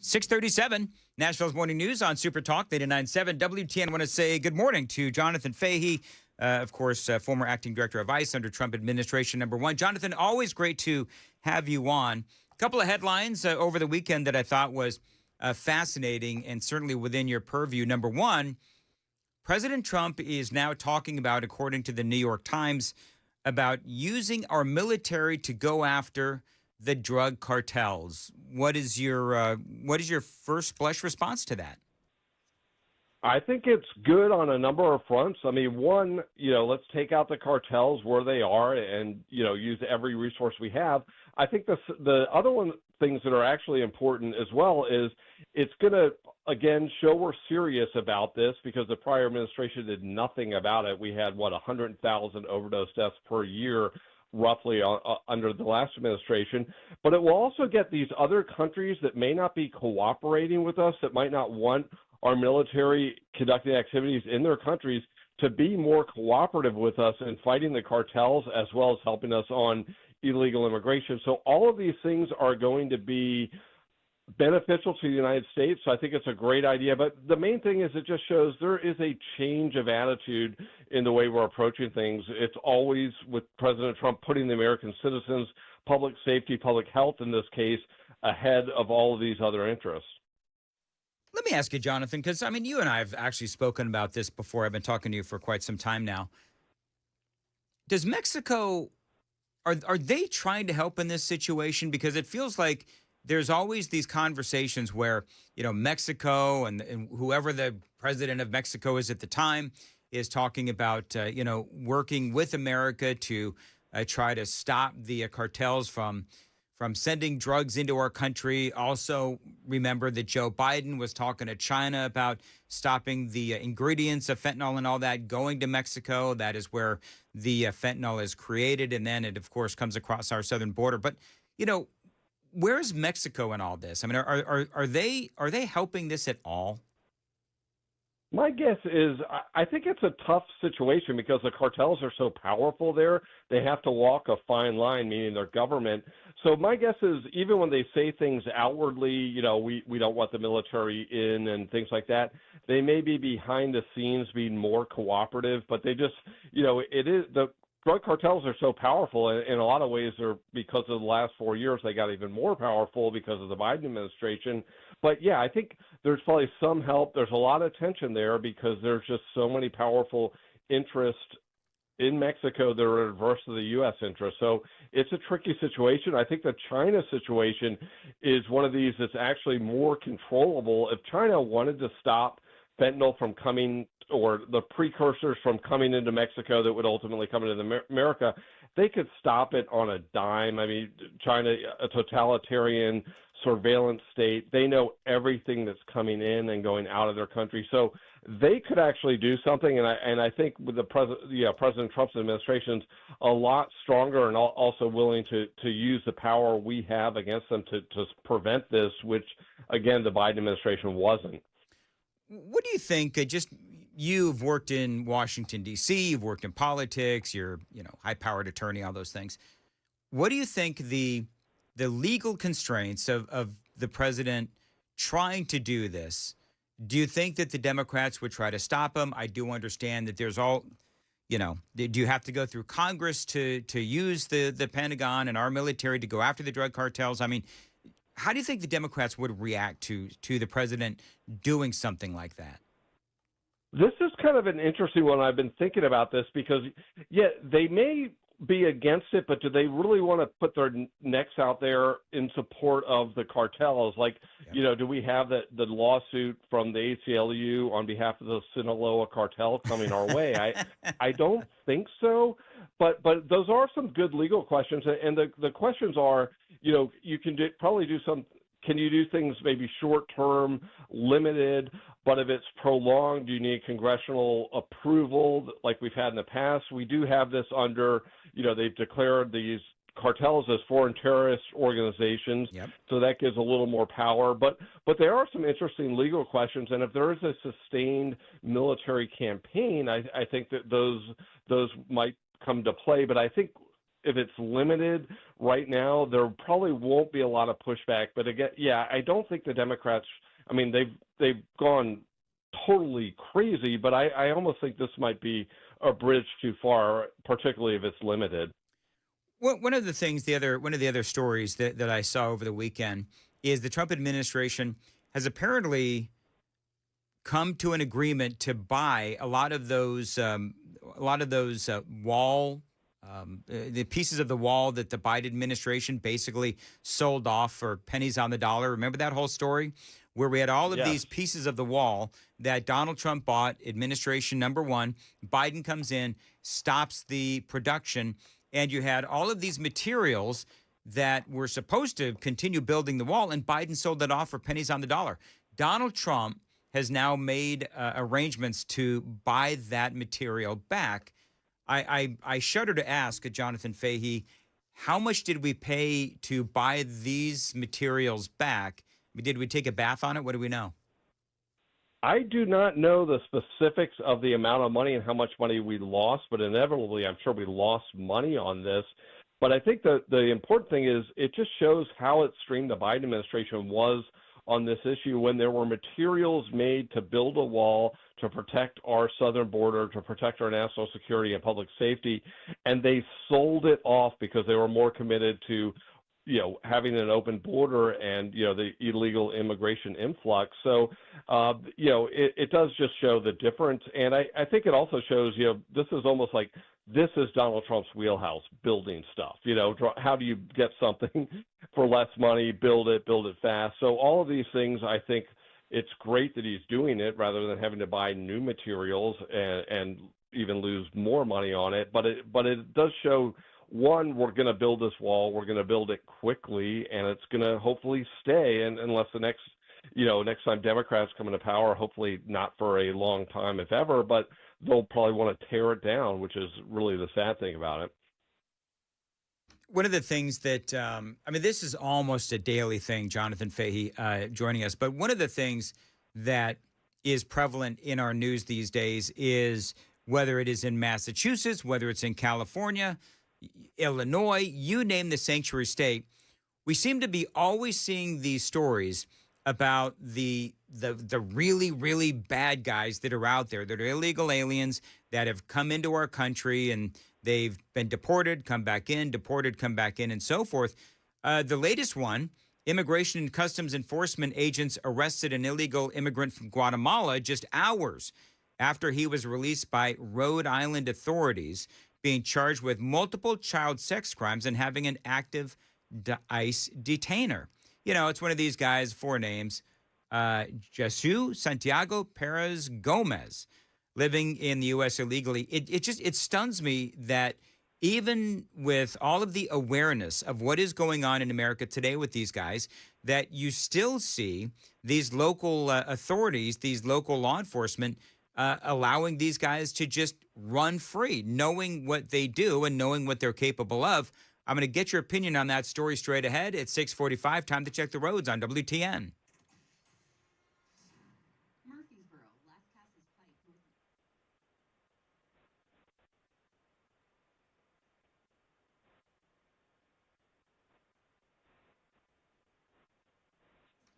6:45. As far as your weather here in Middle Tennessee, it's going to be a high of about 95. Feel like 100 degrees, and it's going to be a hot week. Appreciate you listening to Nashville's Morning News. Jonathan Fehee is joining us. You know, Jonathan, when I talk about awareness and I talk about how horrified the American people are when it comes to these bad guys being released by local authorities in these sanctuary cities and sanctuary states, you would think that by this time they would understand that people are really paying attention to these bad guys being released in places like Providence, Rhode Island. Yeah, it's really appalling if you think about how bad this is and how extreme the Democratic Party is on this issue, because I would guess the polling on something like this would be 95% plus for like sex offenders and stuff to be kicked out of the country, yet the Democratic Party stands on their side every single time against the American people when it comes to illegal immigration, because it's such a high priority. And it is pretty stunning. You would think after the last election that the Democrats have gotten more radical and have really just doubled down on this open borders amnesty agenda. And you know, it's also kind of, you know, I say funny or it's really offensive, but sometimes you'll hear these Democrats, and I've even heard like Senator Padilla, the previously unknown senator from California, say everyone agrees we should kick out the criminals. Well, it's actually not true. The Democratic Party doesn't agree with that.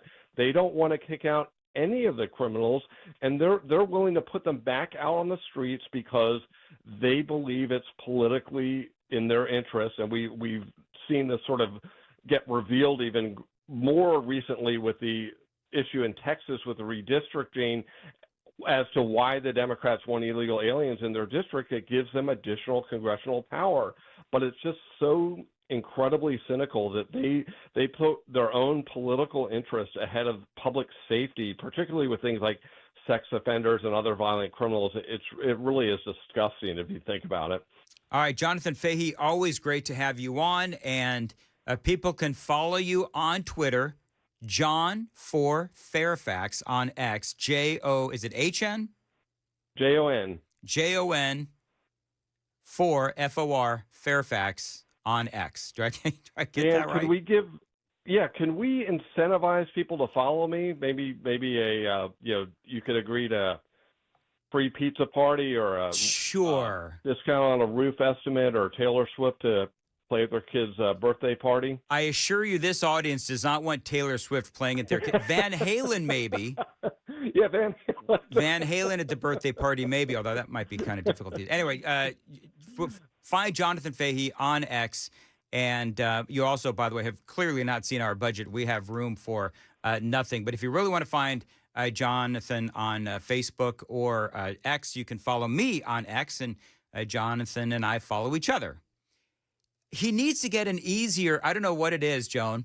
And I love Jonathan every Fehee. week. Yeah, you ask every week. Is it J-O-H? Every week it's a train wreck when we try to talk about his X feed. Yeah. JONFOR, the word for Fairfax at X.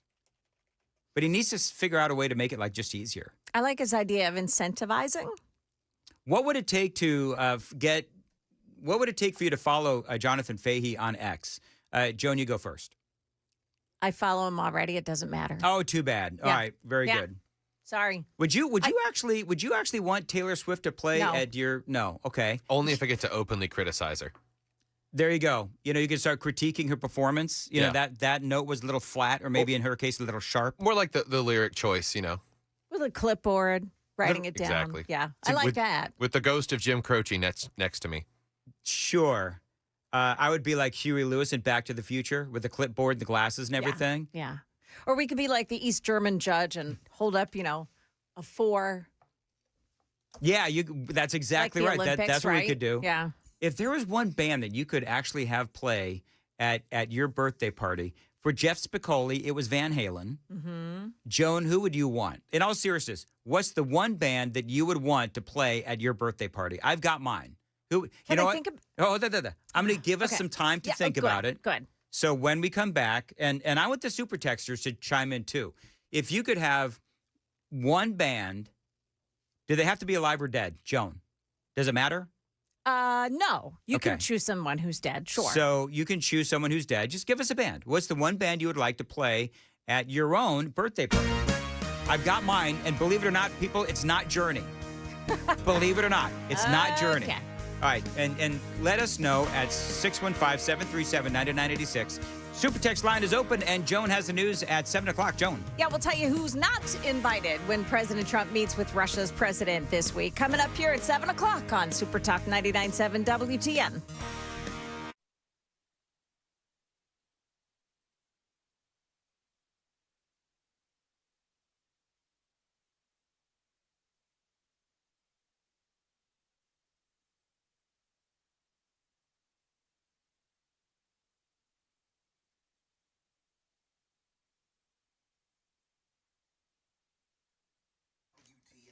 Dan Mandis here. You know, I've been talking about USS, United Structural Systems, for so long.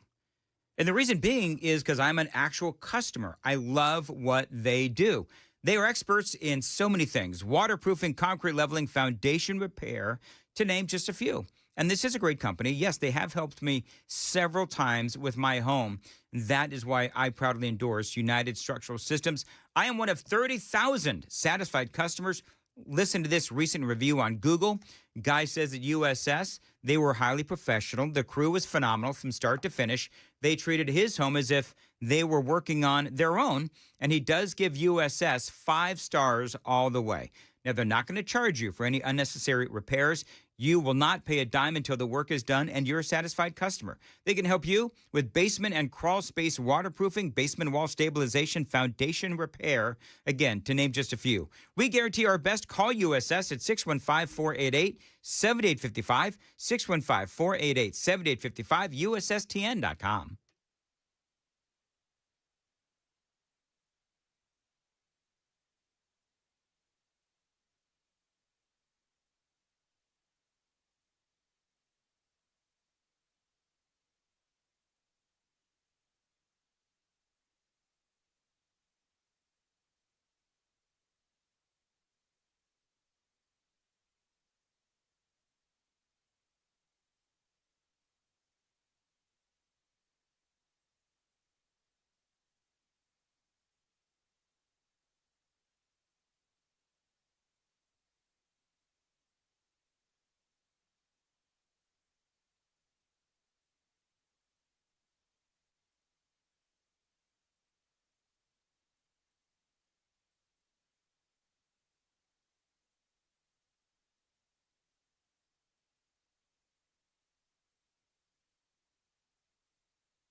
6:56, Nashville's Morning News on WTN. Listen, if you are maxed out on credit cards, if you're struggling with high-interest debt, you can pay it all off in days with my friends at Loan Pronto and their Rapid Equity Loan. Now, you can get cash out right now without touching your low-rate first mortgage. No appraisals, no waiting, and no BS. The Rapid Equity Loan program at Loan Pronto, they are amazing.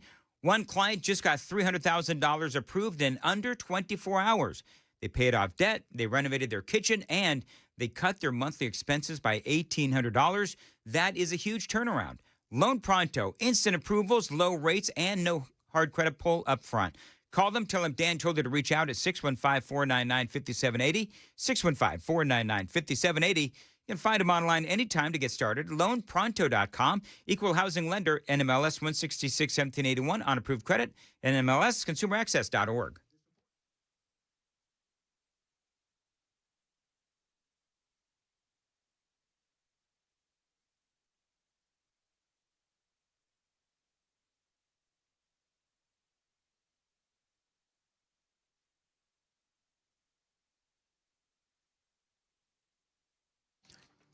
$6:57, Nashville's Morning News on Super Talk 99.7 WTN. All right, very quickly, because I don't want to dwell on this.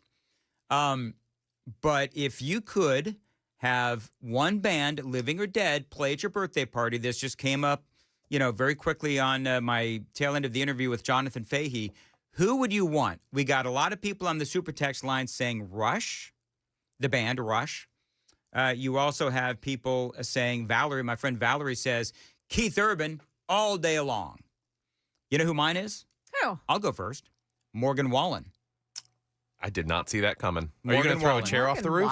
No, you know what? We'd go ahead and we would put all the chairs in the garage before he shows up and keep him off the roof. But other than that, Morgan Wallen, all day long. And if it happens to come on a Sunday, twice on Sunday. Joan, who's yours? Dolly. Okay. Really? Joan, that's a great choice. Dolly Parton is a great choice. What about you, Sam? The Dead, man. Oh, the Grateful Dead? Okay. The Dead Now, Man. Here's the problem, though, with the Grateful Dead, is when you get the Grateful Dead, you also have to spend an inordinate amount of money on munchies. Because That's the of point all of the party. all of the devil's lettuce that will be smoked when you have the Grateful Dead. Oh my gosh. What? I mean, you're just going to be wearing the Papa John's delivery guy out. Yeah, that is most certainly. Do you know that I actually heard of course, everybody knows the Grateful Dead. We will get by. I don't know what that song is called, but everybody knows that song. But I could not pick out a Grateful Dead song out of a lineup. I just couldn't. I know, it's crazy. Ship of Fools. Whatever. Listen, don't bother. I don't. Not only do I not know, but I do not care. He does not care. Thank you, Joan. Nor do I. It's life-changing. Yeah. Well done, Joan. This is how you make the help feel welcome. Just completely dismiss. I'm just kidding. I'm just totally just kidding. Sorry, I'm not. I don't like it. Sam, she just called you the help. Well, But who called him the help? I think you just did. I did just bring you hot water. Coming up next, you did. Thank you, help. President Trump, totally kidding. Suck up. President Trump is going to be meeting with Vladimir Putin. Big day on Friday in Alaska. Will Zelensky be there? Will he or will he not be there? We've got all of that straight ahead. Nashville's Morning News on Super Talk 99.7 WTN.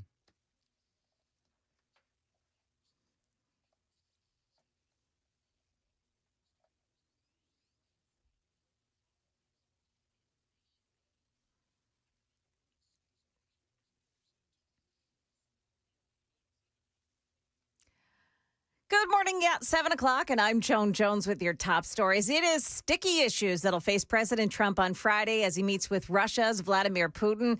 And to answer Dan's question, that meeting will be absent Ukraine's President Vladimir Zelensky. He wasn't invited. The president suggested on the same day he announced this summit that there would be an exchange of land in order to reach. Zelensky flat out rejects ceding any land. The Wall Street Journal is reporting that Putin told Trump's envoy Steve Witkoff he would end the war in exchange for eastern Ukraine. The Wall Street Journal also reported that Europe and Ukraine presented its own peace plan to top U.S. officials, saying that no land concessions without ironclad security guarantees, including potential NATO membership for Ukraine. That's ABC's Selena Wang. President Trump is expected to unveil his plan to crack down on crime in the nation's capital after threatening a federal takeover of Washington, D.C. President Trump has suggested in the past that the federal government should take over the city and threatened to have the feds step in after a former worker for Elon Musk's Doge Group was assaulted during an attempted carjacking last week. We have a capital that's very unsafe. We're going to do something about it. Over the weekend, more than 100 federal agents were deployed across D.C. in a massive anti-carjacking operation. Trump also suggesting trying young teenagers as young as 14 as adults. That's ABC's Nicole D'Antonio. There are fresh concerns about violent crime right here in Nashville. After 3 separate weekend shootings, Metro Nashville police say in one case, a 25-year-old man died Saturday in a morning shooting at the Mapco gas station on Neely's Bend Road. Police have arrested 36-year-old Timothy Williams at a nearby apartment complex, charging him with a felony homicide charge. A woman was also shot in Madison early Saturday morning, and another man was shot in East Nashville at an apartment complex on Saturday. The shootings come after new FBI data showed violent crime across Tennessee dropping over the past 5 years. The city of LaVerne on the verge of a rapid expansion with 11,000 homes set to be built within a 3-mile radius of Waldron Road. Now, one of the developments is the Twinning Stations development, homes starting there at $900,000. Other developments are coming in at about the $400,000 range. Construction underway now, but a full build-out is going to take about 6 more years. Market numbers brought to you by Beacon Capital Management, online at beaconcm.com. Dow futures are plus 130 right now. The NASDAQ futures gaining 21, and the S&P, make that the NASDAQ futures 21. Yeah, S&P futures are up 11 points. That is the latest news. We've got your traffic and weather ahead. I'm Joan Jones, WTN News.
So it's an accident in Murfreesboro on Lacassas Pike north of Compton Road, and just another one on Highway 48 in Dixon. This is one on 40 northbound south of I-40. Traffic every 10 minutes every morning on Super Talk 99.7 WTN.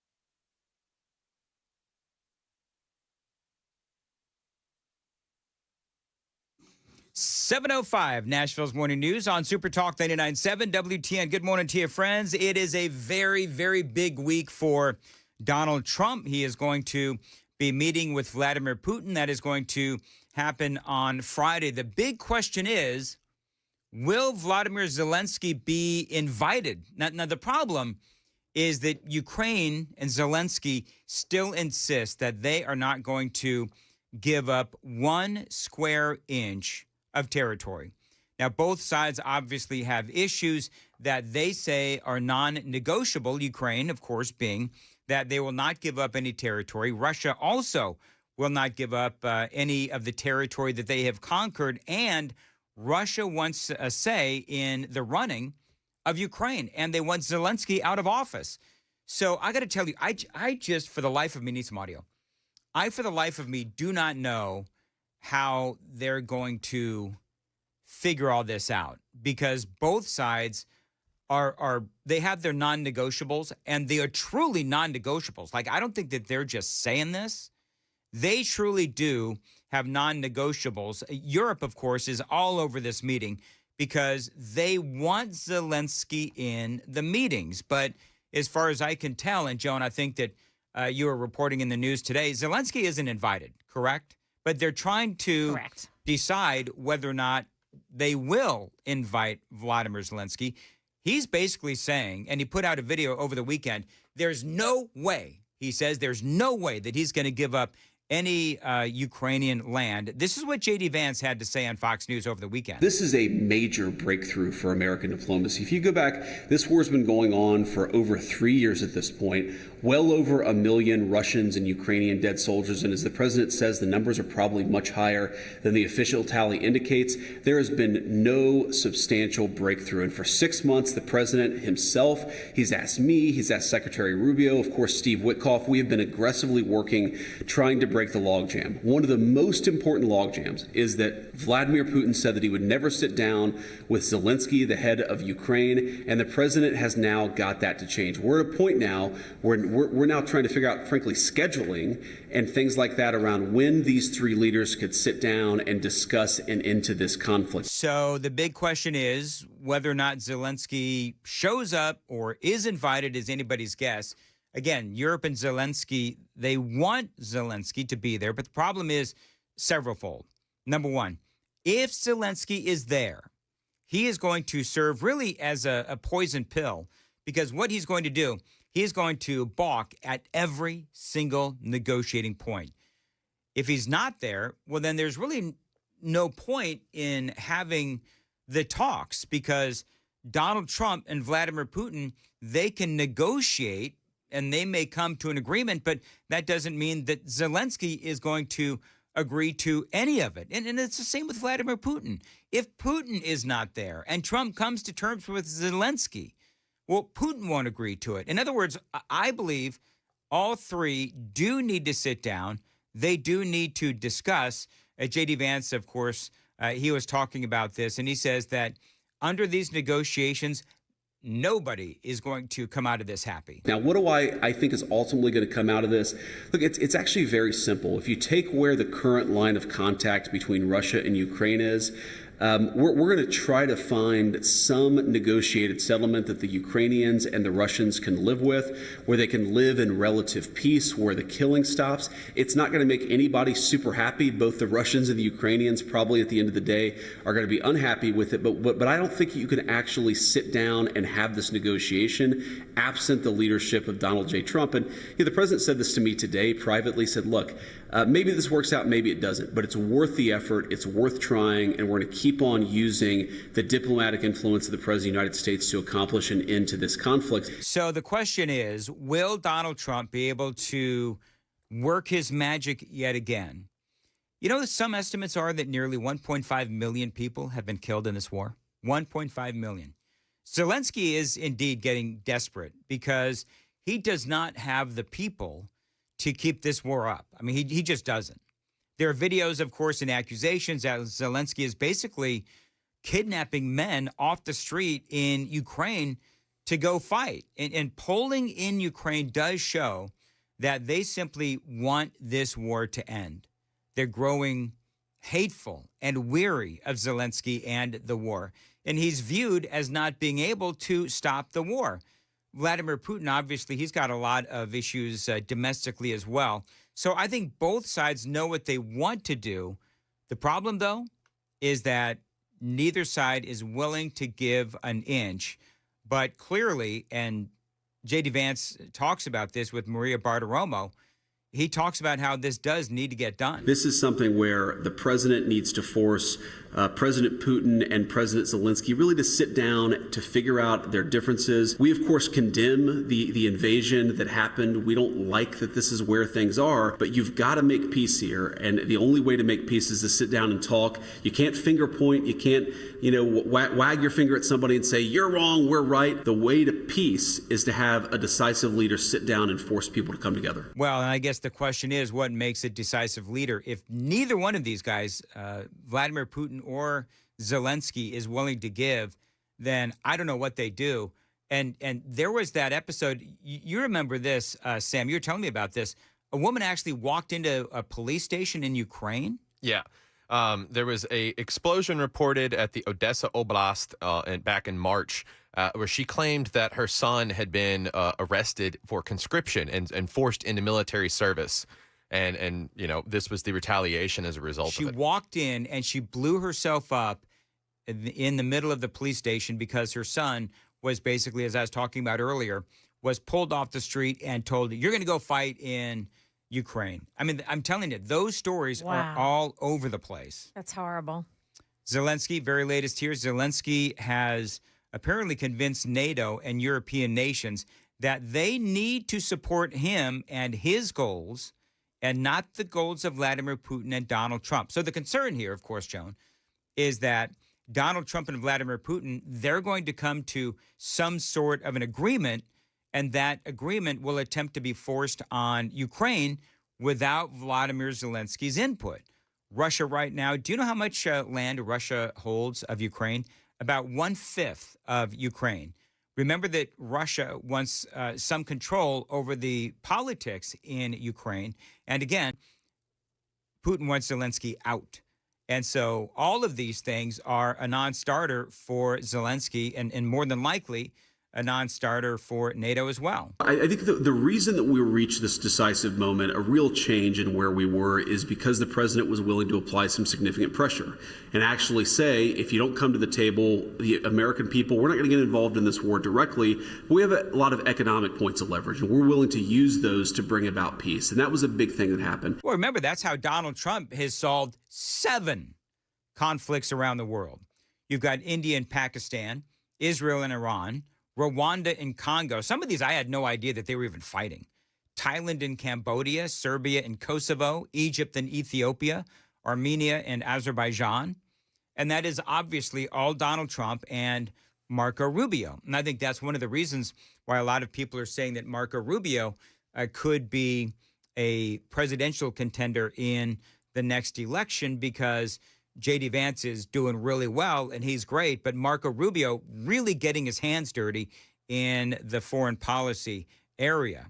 So Trump has been incredibly successful in applying pressure and economics to this debate, which obviously is brilliant, and I love that. But the other thing about this whole discussion is that I believe that one of the reasons why Donald Trump was elected president of the United States is because people were really tired of the blank check policy of Joe Biden. We're going to talk about that and a whole lot more straight ahead. It is 7:15. Time to check the roads on WTN.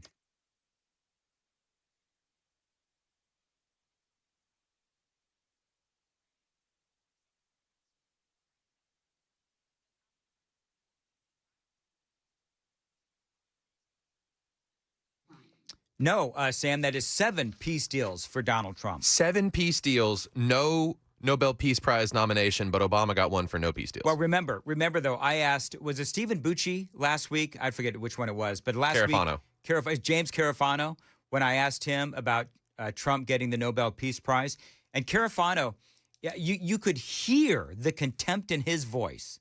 He was like, who gives a beep?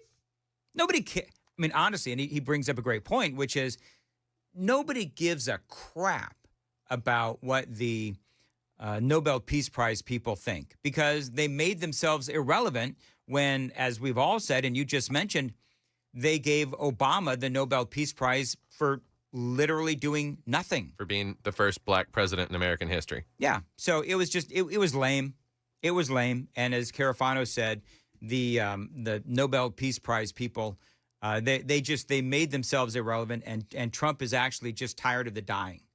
Donald Trump is tired of the nonsense of the death, and he is trying to do everything he can to stop it, and that makes a lot of sense.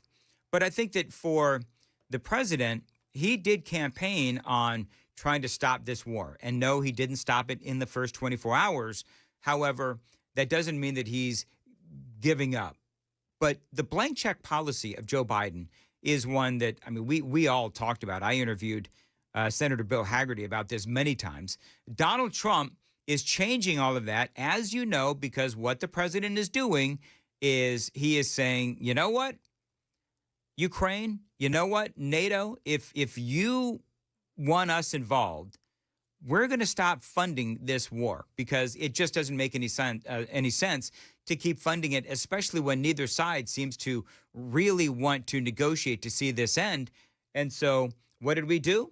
We told NATO, well, we're not going to fund this war continuously, ad nauseum, with no end in sight. But what we will do is we'll go ahead and we'll sell you the weapons. And ultimately, that means that the United States is no longer just funding this whole thing ad nauseum and with no end in sight. And I love this. To your point about weapons, what we said to the Europeans is simply, first of all, this is in your neck of the woods. This is in your back door.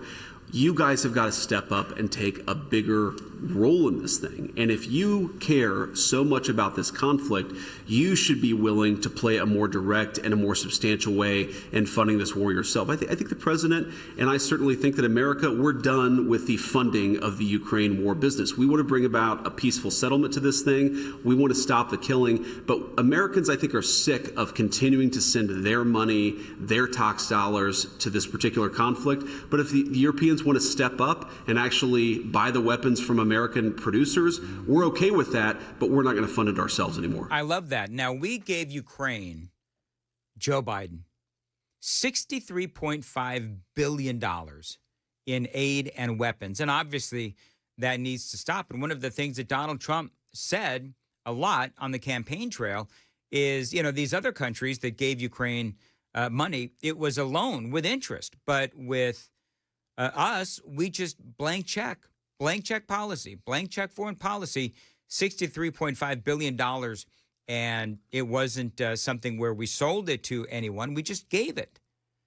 And I think that that's what really angered a lot of folks. It's actually $175 billion. $175 billion? That's according to the U.S. Government Accountability Office. $175 billion. Thank you, Sam. $175 billion. I remember talking about this before, and there is some question or debate on how much it actually is and how you categorize what was given when. But I'll take $175 billion. That just irritates me even more.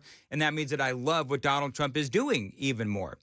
And I do like how Donald Trump is selling the weapons to NATO, and they can in turn deliver them to Vladimir Putin. Now, you know what I wonder? Who do you believe is more standing in the way of a peace deal between Ukraine and Russia? Do you think it's Vladimir Putin, or do you think it's Vladimir Zelensky? Because it seems to me that both of these guys are at fault. So what I want to do is I want to change. You're going to love this, Joan. This is now going to be the third poll that I do this morning. So my goodness. I know. Now, the previous poll that I did in relation to a topic we spoke about previously, where we need to get more of these offenses as non-bailable. We're talking about that earlier in the broadcast. And the poll question was, should we expand the non-bailable offenses like what, some in the state legislature want to do?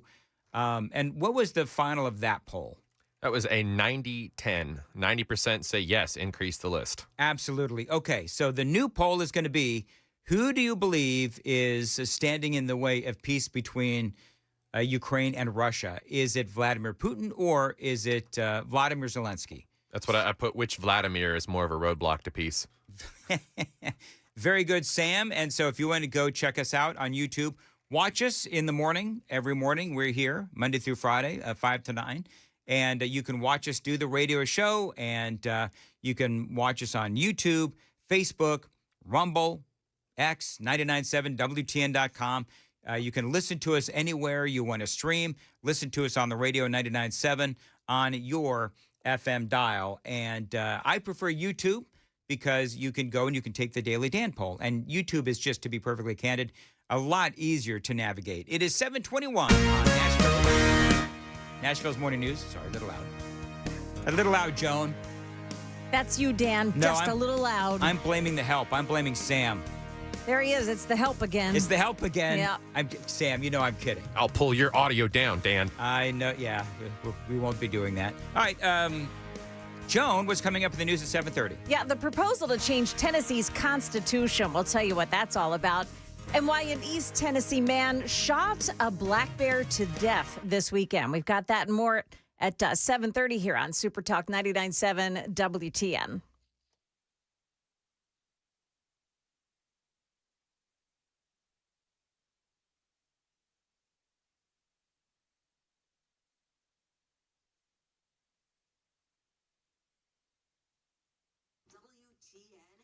Dan Mandis here, Low T Center. Listen, guys over 40, if you are running low on energy, maybe you're just feeling off, lowtcenter.com is where you need to go. Get started with testosterone replacement therapy, or TRT, and join lots of guys who are going through the same thing as you. I know that they've got clinics all over Nashville, and they're really easy to get to. You walk in, you see a real medical provider, and you get that energy back at the Low T Center. No complicated process, just results. And remember, these treatment plans, they are tailor-made just for you. You can get treatments at the clinic or you can be treated at home. But either way, you are going to get the highest quality of care. And right now, you can get a free consultation. And if you qualify, treatment is covered by most major medical insurance. So reclaim that energy and become you again. By the way, they can also help with prescription weight loss options as well. So head on over to the Low T Center, lowtcenter.com, and book your appointment today. That's lowtcenter.com. Simple, quick, and totally worth it.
726, Nashville's Morning News on WTN. Dan Mandis here. You know, the weather in Middle Tennessee can get crazy in no time, and your power can end up getting knocked out. You need a backup home standby generator from my friends at the Generator Supercenter. They are the nation's #1 Generac generator dealer, and they're right here in Tennessee. You can get a free quote and get peace of mind when you have one installed. The Generator Supercenter does feature expert installation, 24-hour monitoring as well.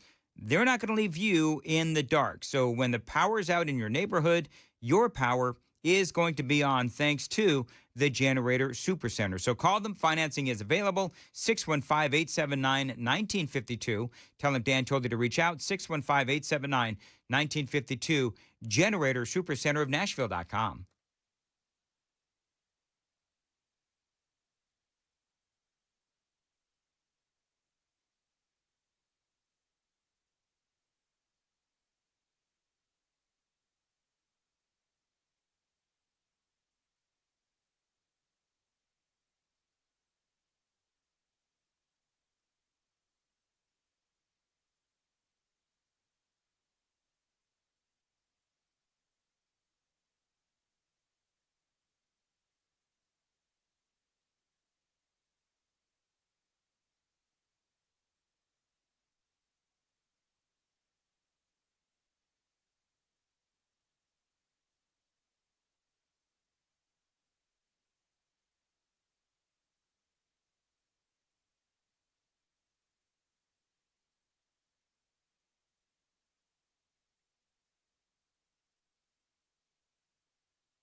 $728, Nashville's Morning News. Joan, I may need an intervention.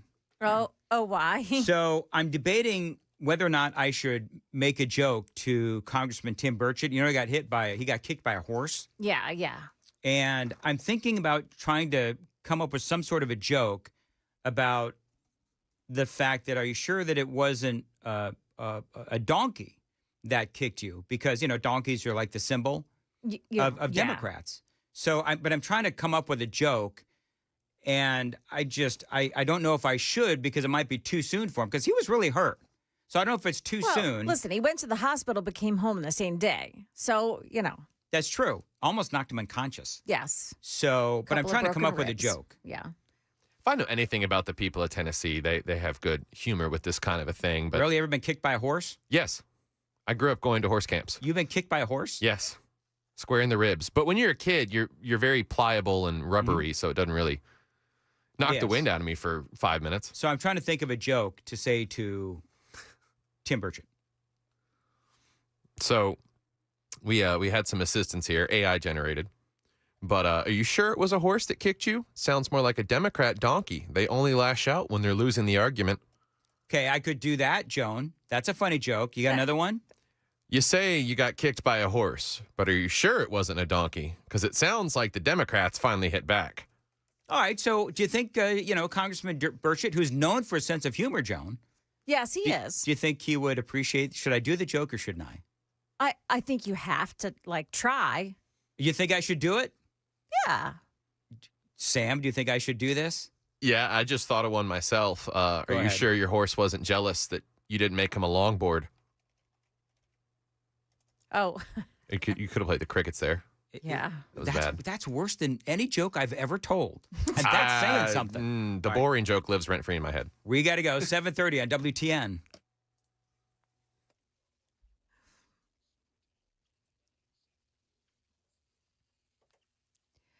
Good morning. I'm Joan Jones with your top stories. A proposed amendment for Tennessee's Constitution could change how judges grant bail. Right now, judges are required to grant bail in every case, with the exception of first-degree murder and child rape charges. Senate Majority Leader Jack Johnson. You could have someone who's been charged a dozen different times with violent crimes. This person is clearly a threat to society, a threat to the community, yet the judge still has to give them bail.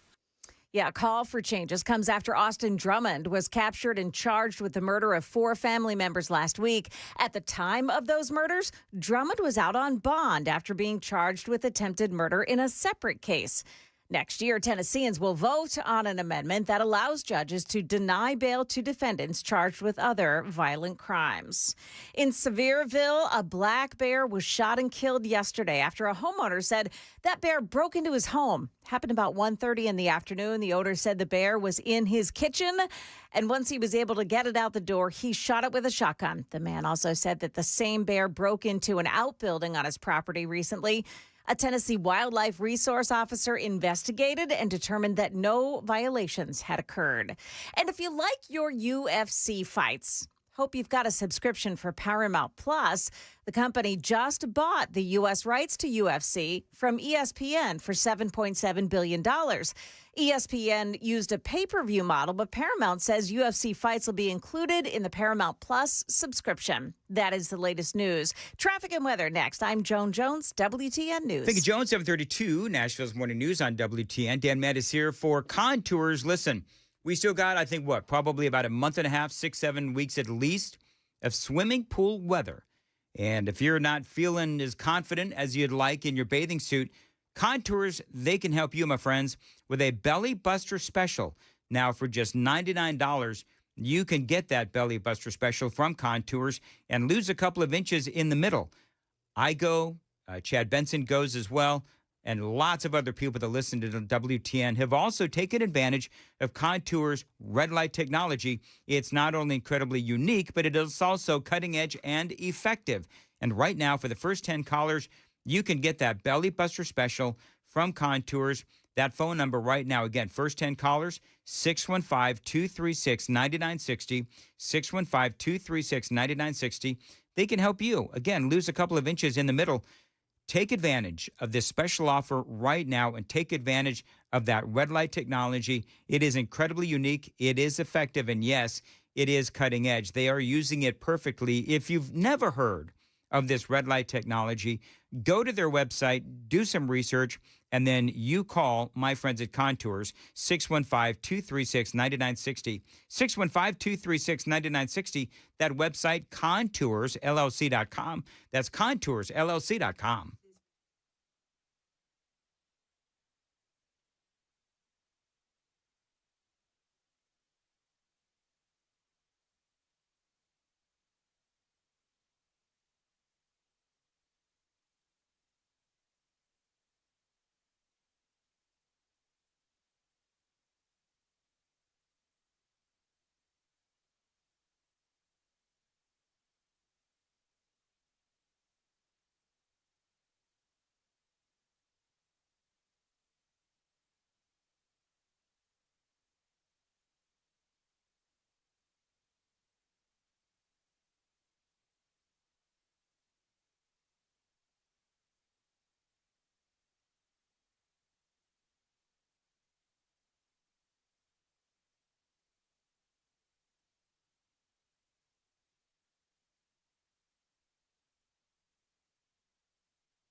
'24, but on the eastbound side in Cedar Hill, there's an accident past Maxey Road, exit 19.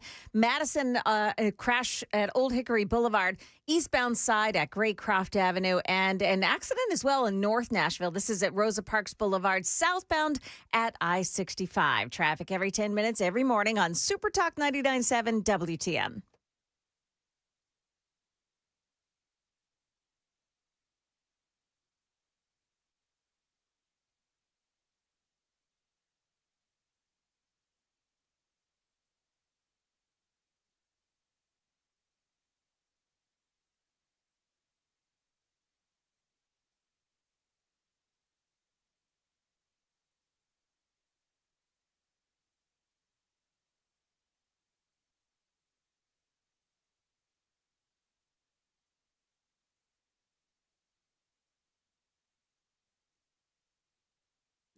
7:37, Nashville's Morning News on Super Talk 99.7 WTN. Joan, I see this headline.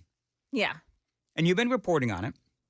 Deadly weekend in Nashville follows report of decreasing violent crime in Tennessee. Yeah. How do we know that violent crime is actually decreasing? Because you know the story behind that, Joan, right? Oh, yes, I do. So we see all of they said the same thing about Washington, D.C., where, you know, that guy from Doge, Big Balls, was beaten up. And so I guess, I don't know, have they redone the statistics? Because remember that you have a number of things going on. I don't believe headlines. This is my thing. I don't believe headlines. So when I see report of decreasing violent crime in Tennessee, is it really? Because a couple of things can be going on. Number one, okay, so does that mean that they have simply stopped charging people for crime? Because we know that in a lot of these cities like Nashville and across the country, stuff happens, and I don't know what they're defining as violent crime, but you know, these DAs, these soft on crime DAs, don't always bring charges for soft crime, or for violent crime. That's number one. Number two is we also know that under the Biden administration, remember that whole thing during the debate between, was it Kamala Harris and Donald Trump, or was it Joe Biden? I think it was Kamala's debate where David Muir fact-checked Donald Trump. Yeah, that's right. Where Trump said, you know, violent crime is on the rise, and Muir fact-checked Donald Trump. And it turns out that Donald Trump was right, and all of us who pay attention are like, what's happening is the Biden administration, remember this whole thing, the Biden administration made it more difficult for these big cities to send in their crime statistics, to report the crime statistics. And so a lot of these cities just said, oh, screw it, we're not going to participate in this. And so they decided that they wouldn't participate in the reporting of the crime. So it made the crime rates look like they were going down when in reality they weren't. The cities just weren't reporting it. Right. And Trump said that, and David Muir fact-checked him. Lo and behold, the FBI comes out. It was just a couple of days later, proving Donald Trump right. Now, that's all water under the bridge. But when I see that there's decreasing violent crime in the state of Tennessee, well, why is that? Is it because it is actually going down, or is it because of, you know, the reporting process was really complicated? They do say it's been going down over, did they say over the last 5 years, over the past 5 years? Well, 4.5 of those years were Joe Biden. Yeah. And Joe Biden is the one that made that reporting process ever so complicated. So I don't know. I'm not sure if I'm buying it. I don't know if people want to chime in on that on the super text line, but I don't know, again, whether or not I necessarily buy it. All right, real quick. You know, Donald Trump was asked about Howard Stern the other day. Did you hear that, Joe? Yeah, and he's really into those kind of cultural issues. So I'm not surprised. So this is what he was asked, because if you haven't been listening, Howard Stern is apparently about to lose his gig over at SiriusXM. Do you know that Stern makes $100 million a year? He does 3 shows a week. Man, how do I get that gig? Right? When I turn 71, can I only do like 3 shows a week? No? Okay, fine. I think you're supposed to have a head of curly hair. That ain't going to happen with me. So this is President Trump being asked about Howard Stern. Need some audio. Here we go. Do you think the hate Trump business model that's been in the entertainment business is going out of business because it's not popular with the American people? Well, it hasn't worked, and it hasn't worked really for a long time, and I would say pretty much from the beginning. Howard Stern, it's a name I haven't heard. I used to do a show, used to have fun, but I haven't heard that name in a long time. What happened? He got terminated? Yeah, they're going to separate ways because I think what they're offering salary-wise is real low than what he's getting. You know when he went down? Whenever you want. You know when he went down? No, before. When he endorsed Hillary Clinton, he lost his audience. People said, give me a break. He went down when he endorsed Hillary Clinton. You know, this is not a story about Howard Stern. I mean, it is, but it's not. But the question from the reporter was basically, has the whole hate Trump, because it really was, it was like a wave of hate Trump.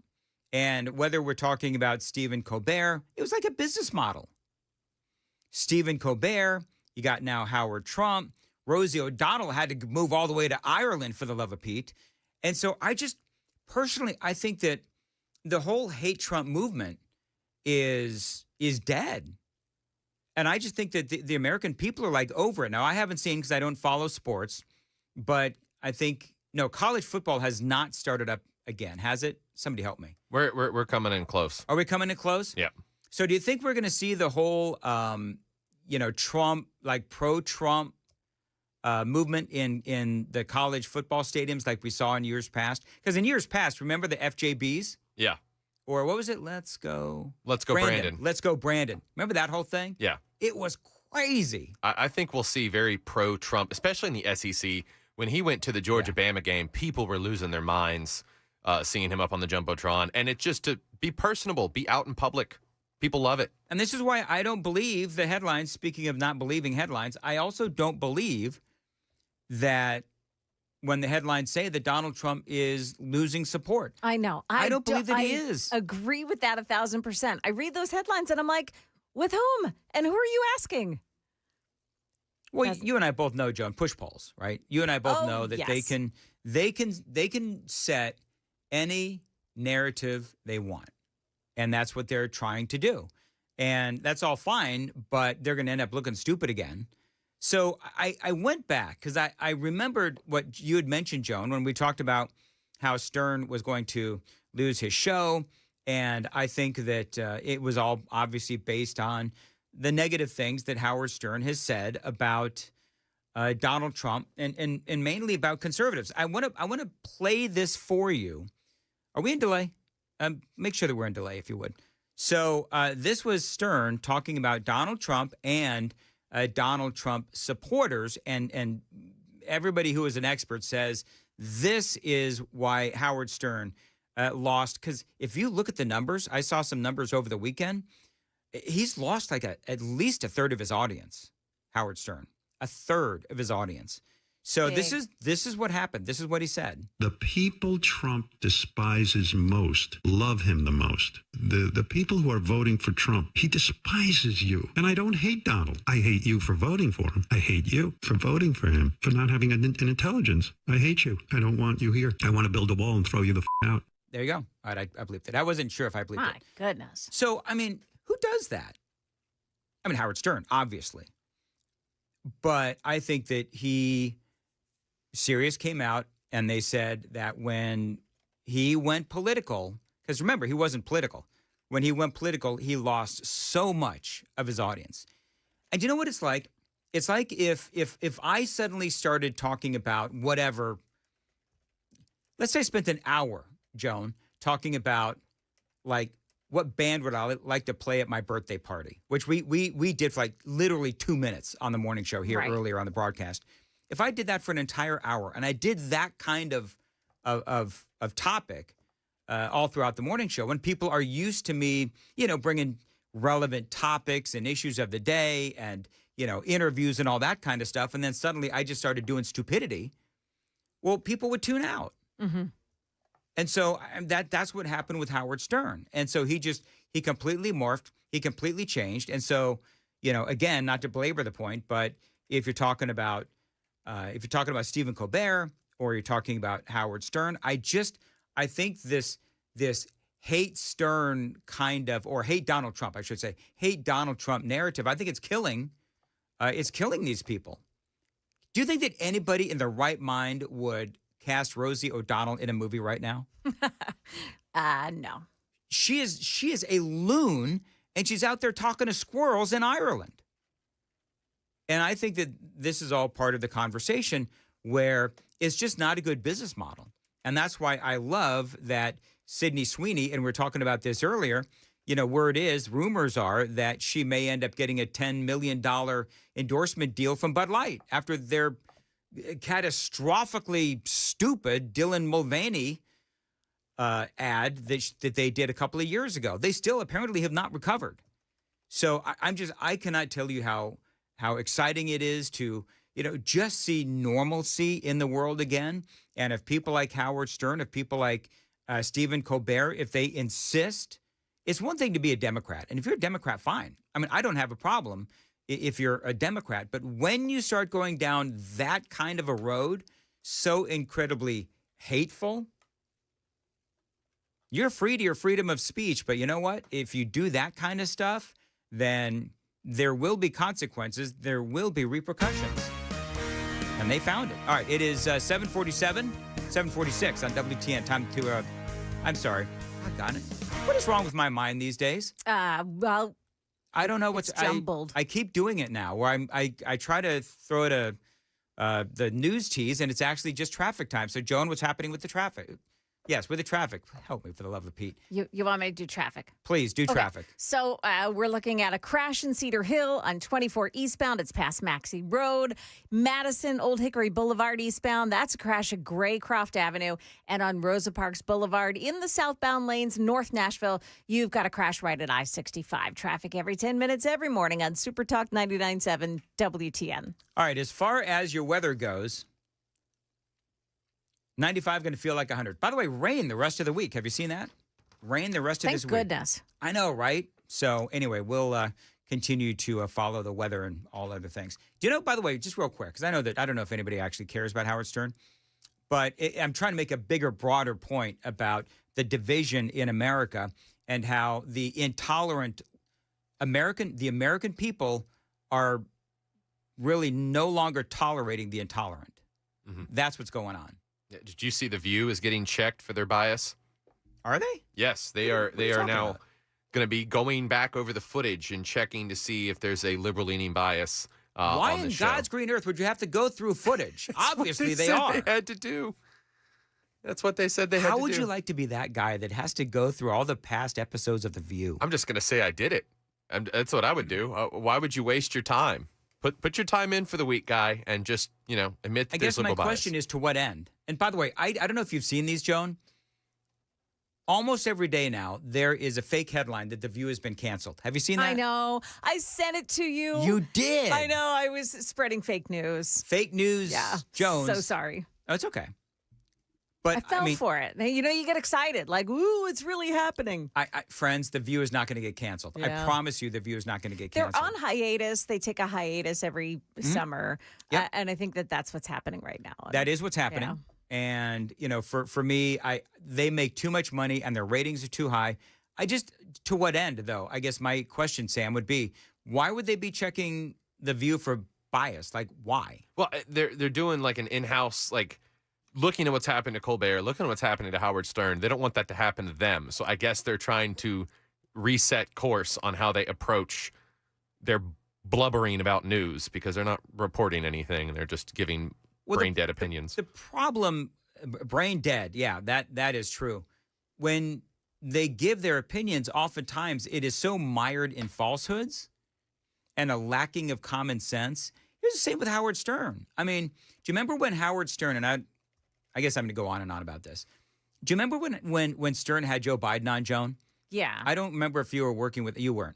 But when Stern had Joe Biden on, and he went through like this 3-minute soliloquy about how brilliant Joe Biden was. Yes. And about he was like the father of the country because he's such a great family That's man. right. Do you remember That's all right. of that? It's like, oh my gosh, are you kidding me? Tripping look all at over Hunter. He's not a great father. I know. Teaching people how to make crack cocaine in an interview.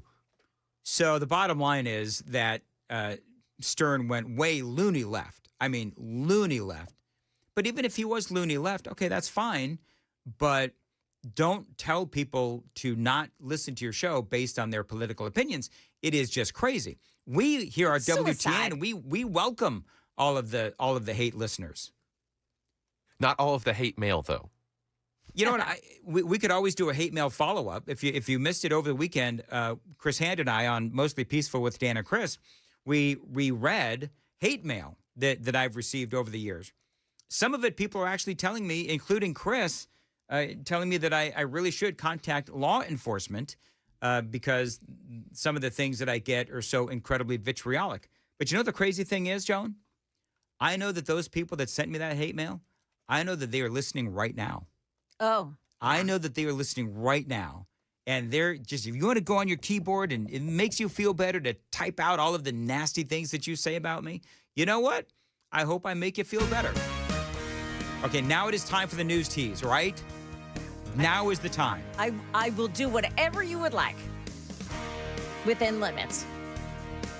Joan, let's talk about talk about the news tease, please. A milling and paving project that could make your commute a real nightmare. Also, Delta is reporting a couple of airplanes made contact this weekend. Yeah, we've got that story coming up here at 8 o'clock on Super Talk 99.7 WTN.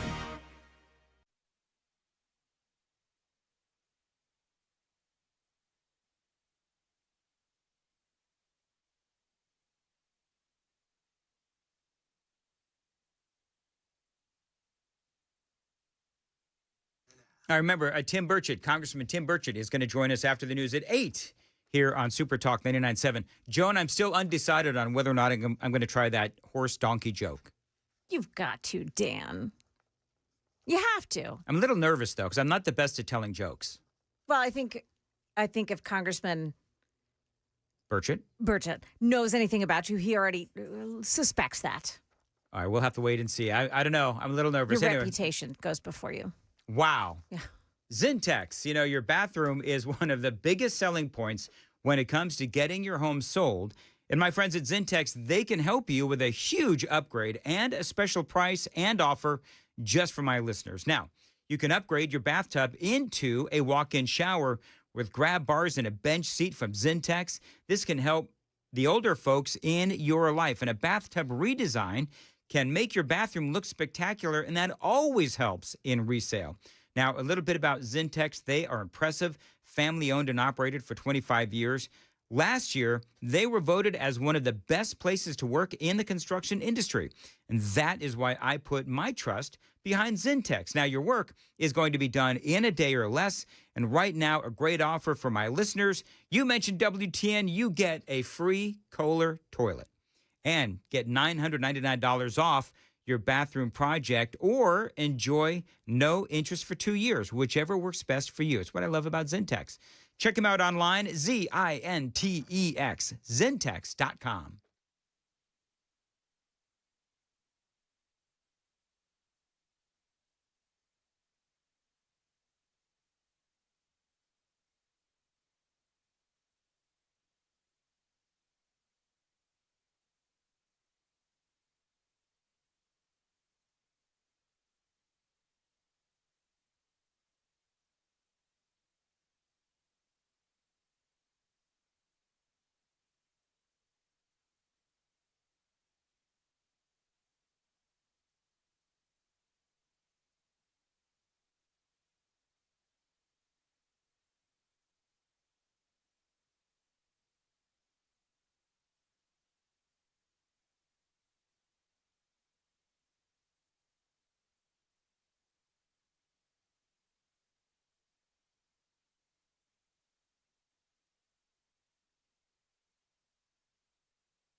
7:58.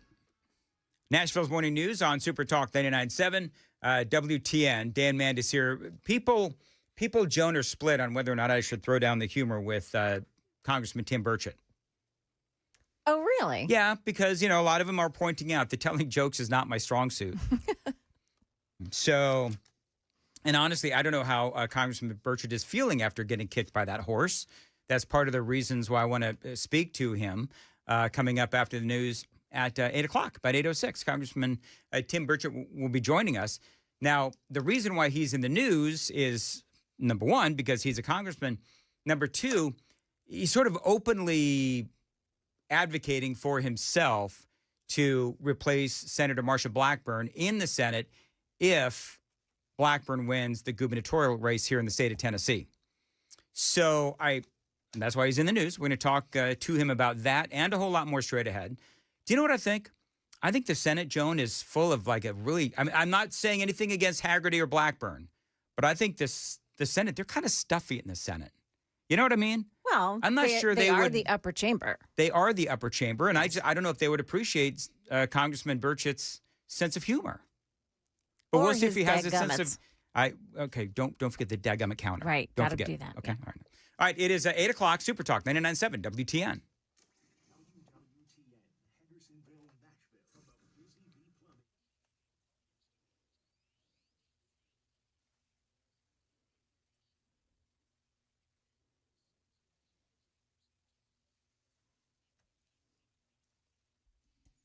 Good morning, now 8 o'clock, and I'm Joan Jones with your top stories, and we're going to start here with a heads up about our weather this week. Stefano says it's going to feel more like summer in Tennessee as the week goes on. These numbers don't look terrible right away because they're pretty much around average for this time of year, which still comes in right around the low 90s. What's different this week, really starting late today and tomorrow, is that humidity starts to ramp up again. Yeah, and we've got some increased rain chances, too. All that in the full forecast is coming up.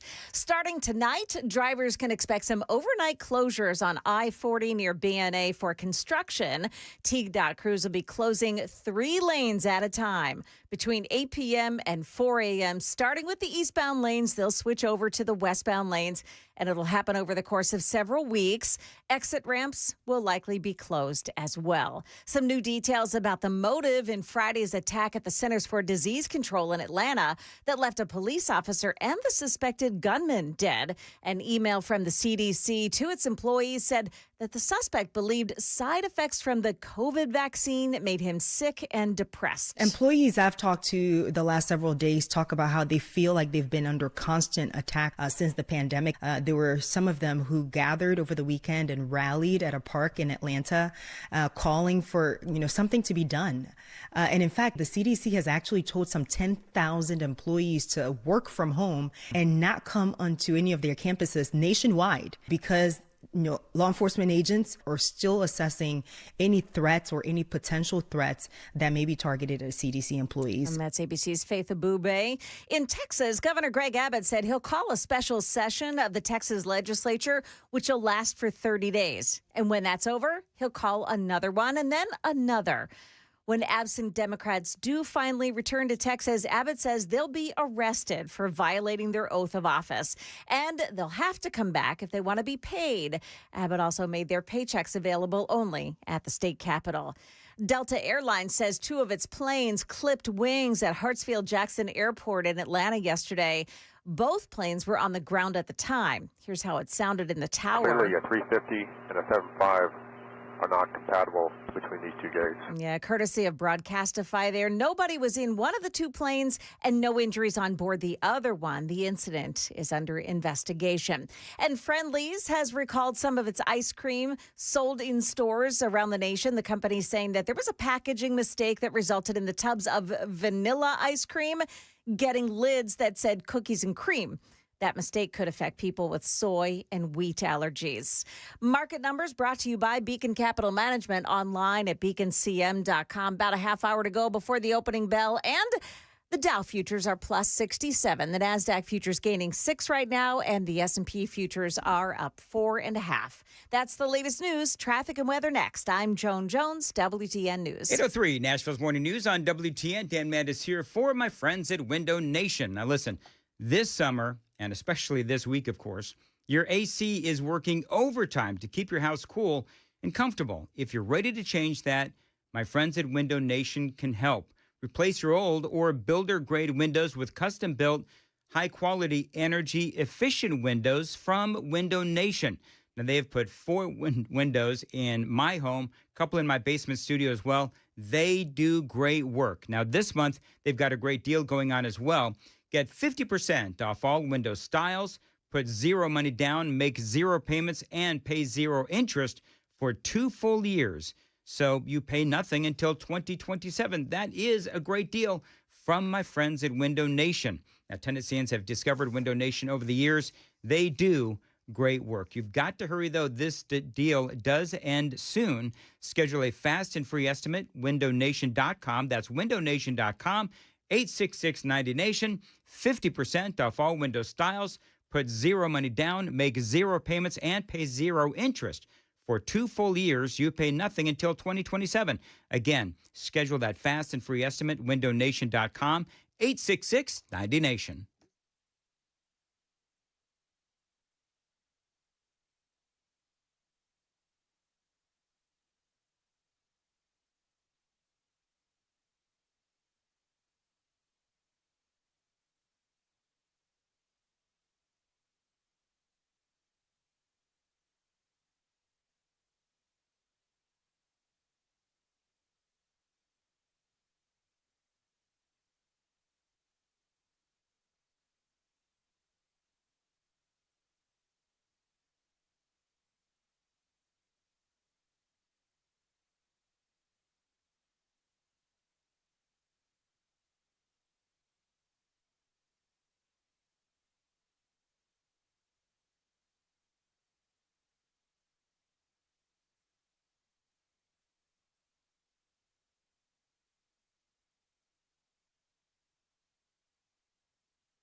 Gotta watch it. There's a crash in Cedar Hill, 24 eastbound past Maxey Road. In Priest Lake, Murfreesboro Pike at north of Edge of Lake Drive. That's also the scene of a crash this morning. Now, Old Hickory Boulevard, a couple of accidents. Eastbound side in Madison at Graycroft Avenue. Another one at Larkin Springs Road in Heron Walk. Traffic every 10 minutes every morning on Super Talk 99.7 WTN.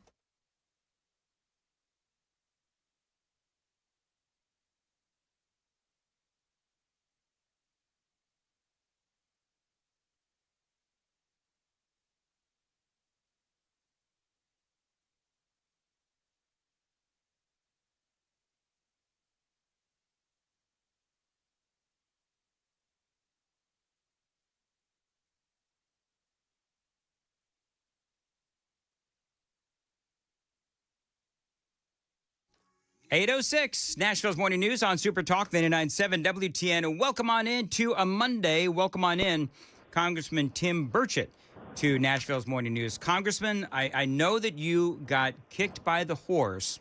And first off, how are you feeling? I feel like I got kicked by a horse. I don't know what else to explain it. I broke a rib. Went to the trauma center, at UT Hospital. They took great care of me. And, it's just one of those things. I missed one meeting out of all of it, though. I've had great help driving me around. I've had my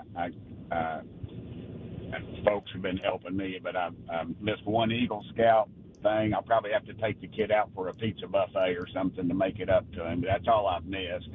When I couldn't drive, I had young folks in my office were driving me around and stuff.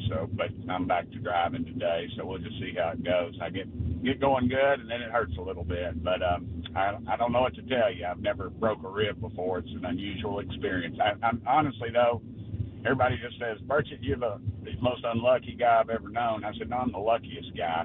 That thing could have killed me. God's hand was on me, so I'm glad to be alive. Absolutely. Now, are you still in Tennessee? Are you back in Washington, D.C.? You're recovering? I'm home in Tennessee working. I do more work when I'm home. There's nothing. We're not in session in D.C. Yeah. We have what's called the August recess. I know they get on to everybody about vacations, but honestly, I do more work here back in the state than I ever thought about doing up there. I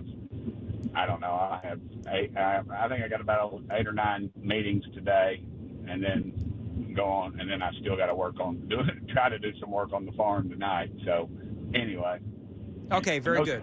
And my skateboards aren't going to build themselves, okay? Yeah, last time you and I spoke, you were talking about, having fun with the skateboards, and I think, was it Tulsi Gabbard you'd made that skateboard for? And I was trying to turn it into a business, but apparently you can do insider trading, but you can't sell skateboards as a congressman. I've got ethics looking at it and everything. It's crazy. I got people literally all over the world wanting these things. I've been trying to do a side hustle. When I wake up at 3 a.m. and I can't get back to sleep, it's a good time to go out in the barn and work on stuff. So I'm kind of hoping that pans out, but you never know. Well, very good. Well, Congressman, I want to let you know that earlier in the program, we took a poll. I do a poll here every single morning. Who would you like to see replace Senator Marsha Blackburn in the Senate if she wins the gubernatorial race? You won by a landslide, Congressman, so I wanted to throw that out there. Congratulations. I know that's a very big deal for you, winning the Haley Dan poll. But I know that there has been a lot of talk about, your name is out there as to, if Blackburn wins, she has to appoint someone to replace her in the Senate. And you have posted and said that you would be honored to replace her in the Senate. What are your thoughts on all that? Well, I haven't specifically talked to Marsha about that, or Senator Blackburn, excuse me. But I would be completely honored. If God opened that door, I would try that. I would definitely. I think I'm experienced and I know all that stuff. I can't raise the money like the big boys do, and they're not going to be for me. Let's just be honest. The rank and file Republicans and moderates, and frankly, some Democrats would probably vote for me, but the big boys never support me. I think it's mainly because, honestly, let's just be honest, they can't control me. They haven't figured out a way to beat me yet. And I don't want to be one of these guys that says, well, I'm forming an exploratory committee and I'm being drafted. I don't want it. Well, sure, I want it. I would love the opportunity to lead, to be in the United States Senate. I think let's just take a bill, this defunding the Taliban. Yep. It wasn't going anywhere because it was stepping on too many toes. These non-government organizations that are kicking money back to Washington, D.C., maybe members of Congress, they fought that thing. And what did I do? I went and talked to people like you, and I got it out on the internet, and I forced leadership to bring it to the table. And that's what I do. I don't work for those knuckleheads in Washington, D.C. I work for the people that are driving to work right now, worried if they're going to be able to pay for their kids' new shoes for school, and how they're going to put enough money together to maybe take a trip to Opryland or something in the summer. I don't know if Opryland's even there or not anymore, but you know what I mean. Yeah, people that are working, the people that are working,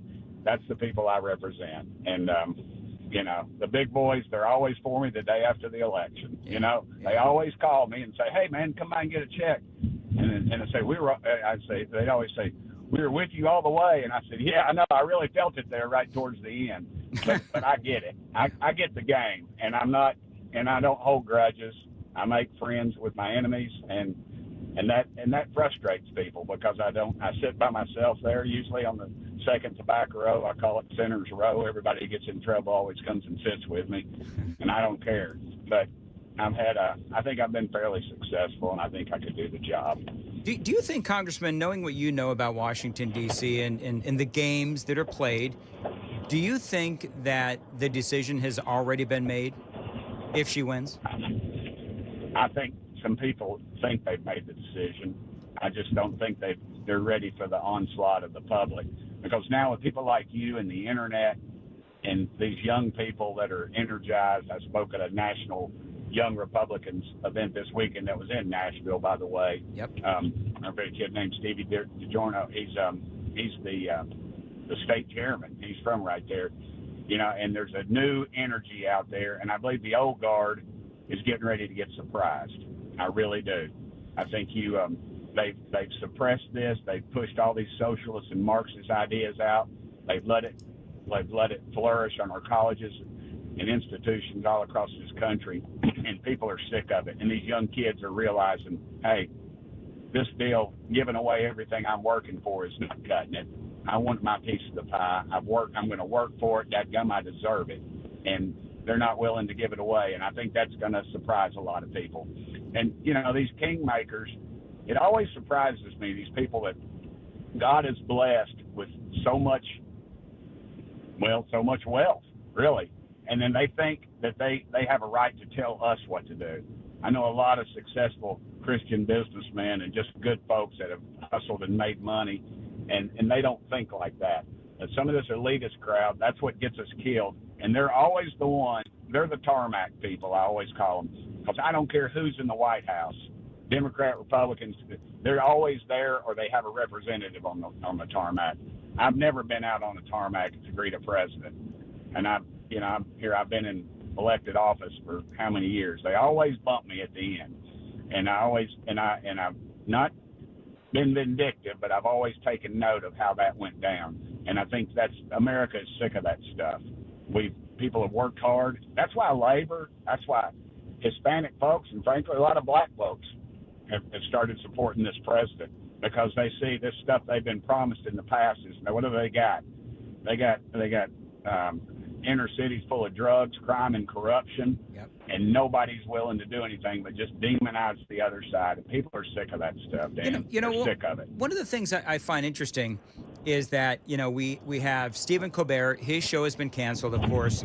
Howard Stern, who clearly, as everyone knows, is an anti-Trumper. Rosie O'Donnell has now been, she's off in Ireland chasing squirrels. Do you think that America has decided that they will no longer tolerate the intolerance of the left?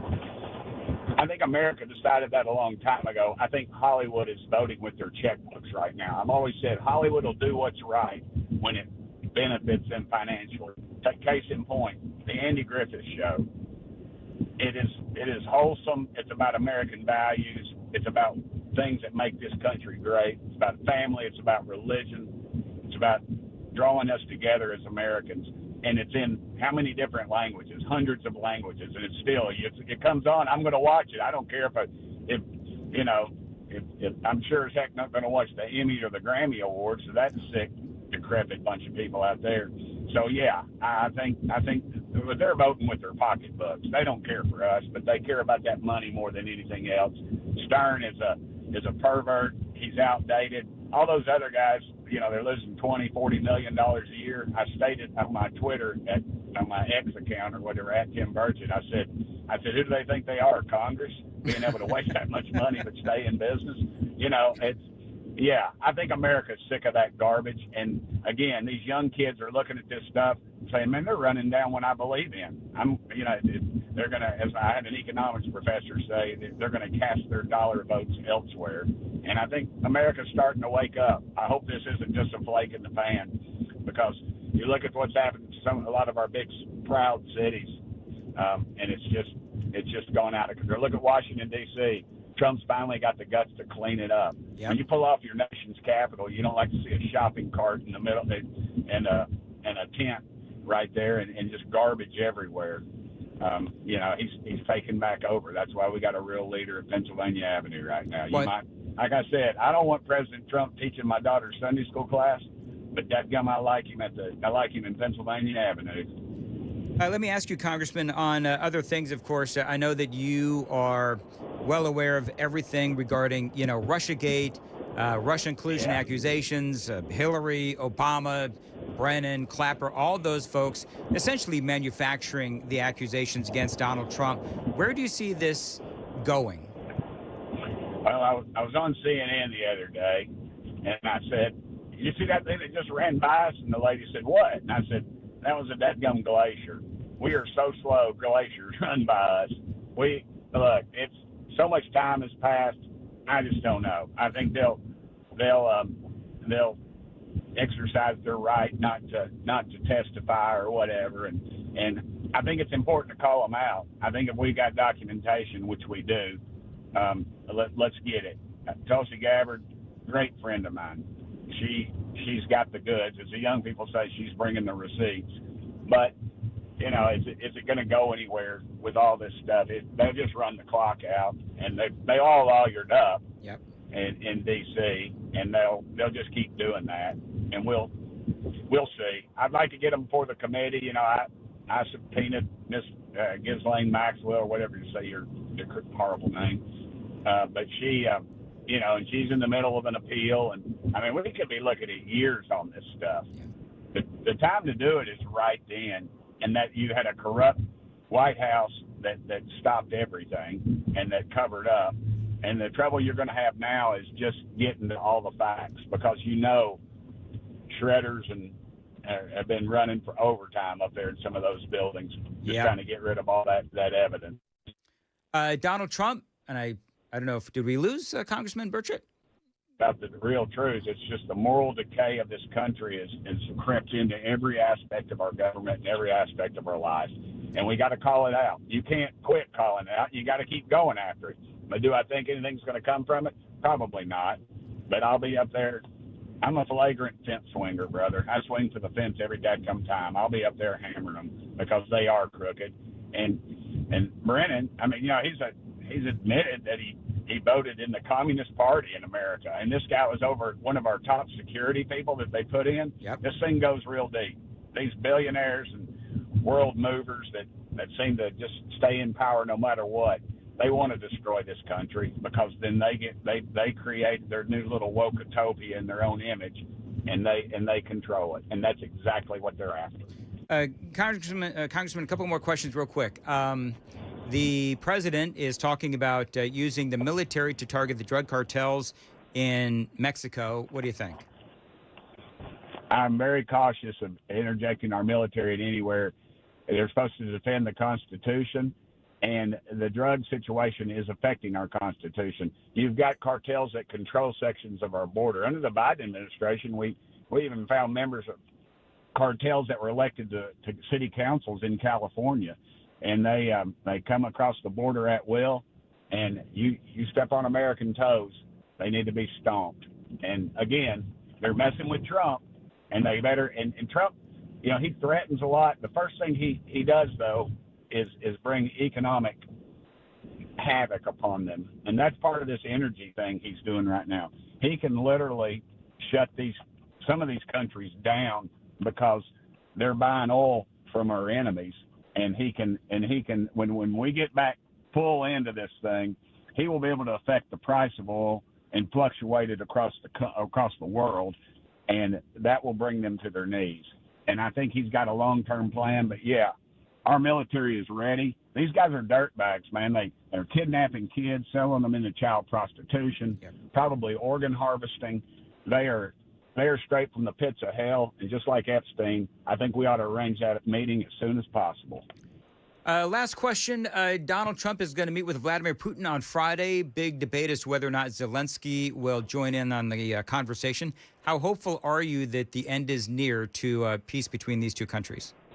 Again, it's going to be economics, and Trump gets that. And the economics right now is the oil. And we've got a lot of our so-called friends that are doing business with Russia. I think Trump's going to lay the law down on Putin. There's a reason it's Alaska. My history serves me correct. You know, we got Alaska from Russia. And I think that we should pay very close attention to what he does here. And I think it's a big mistake on Zelensky's part not to show up. You know, he's talked about how we've given them $200 billion. We've given them a lot more than that, actually. But he's even publicly stated he doesn't know where half of that money is. $100 billion of your dollars. Yep. Imagine that, $100 billion of your dollars. That's more than the state of Tennessee's entire budget. That they don't know where it is. I'll tell you where it is. I think. I think it's gone into the hands of crooked politicians in Washington, D.C. and over there, and it's in some Swiss bank accounts. And so And you got members of Congress that are profiting off this stuff. I call them war pimps, and it makes everybody uncomfortable. Dadgum, it's the truth. They always profit. Old men make decisions, and young men die. And they don't care about people in Ukraine or Russia. They're snatching kids off the street in Ukraine and putting them in a forced draft, and the Russians are using all these crazy mercenaries. It's not our dadgum war. And the left and all these moderates are talking about, they're chomping at the bit to get us in a fight over there because their stock portfolios will go through the roof. And it makes me want to throw up because that's not the America we stand for. We ought to be protecting our own dadgum country and using our economic might to stop this stuff. And that's what Trump's going to do. That's why the left and, frankly, a lot of the moderates hate Trump for, because they're going to have to get out and earn their money like the rest of us and quit stealing it off the backs of poor people that are dying all over the world. We gotta rein this thing in, Dan. It cannot escalate, and Trump gets it. But Putin, he's a third world thug. Their economic situation is somewhere between, their GDP is somewhere between France and Canada's. Quit comparing him to Hitler. That's a disgrace to the 7 million that died. And let's get on with this thing. Trump's in, let's watch his negotiating skills. It's going to take a little time. We used to say in the state Senate, go a little slower, we get there a little faster. But I think you've got the real deal going on right now. This is going to be a case study in the way this thing's going to work out. I cannot wait to see how it all ends. And Congressman Burchett, glad you're feeling better after the horse kick, and looking forward to talk to you again soon. Thank you, and pray for our country. Absolutely. There's a lot of prayer that needs to be done. Thank you, Congressman Tim Burchett. 7. 7? 7. So do I win? No, because you went over. What did you say, Price Joan? is Right rules, right? That Yeah. ancient TV show. What did you say, Joan? I said 10. I win. Wait, what did I say? 8. I win. I won on the No, you went dadgummit over scale. too. No, I didn't. You He said did 8, 7. and he did 7. Yeah. Yeah. Wait.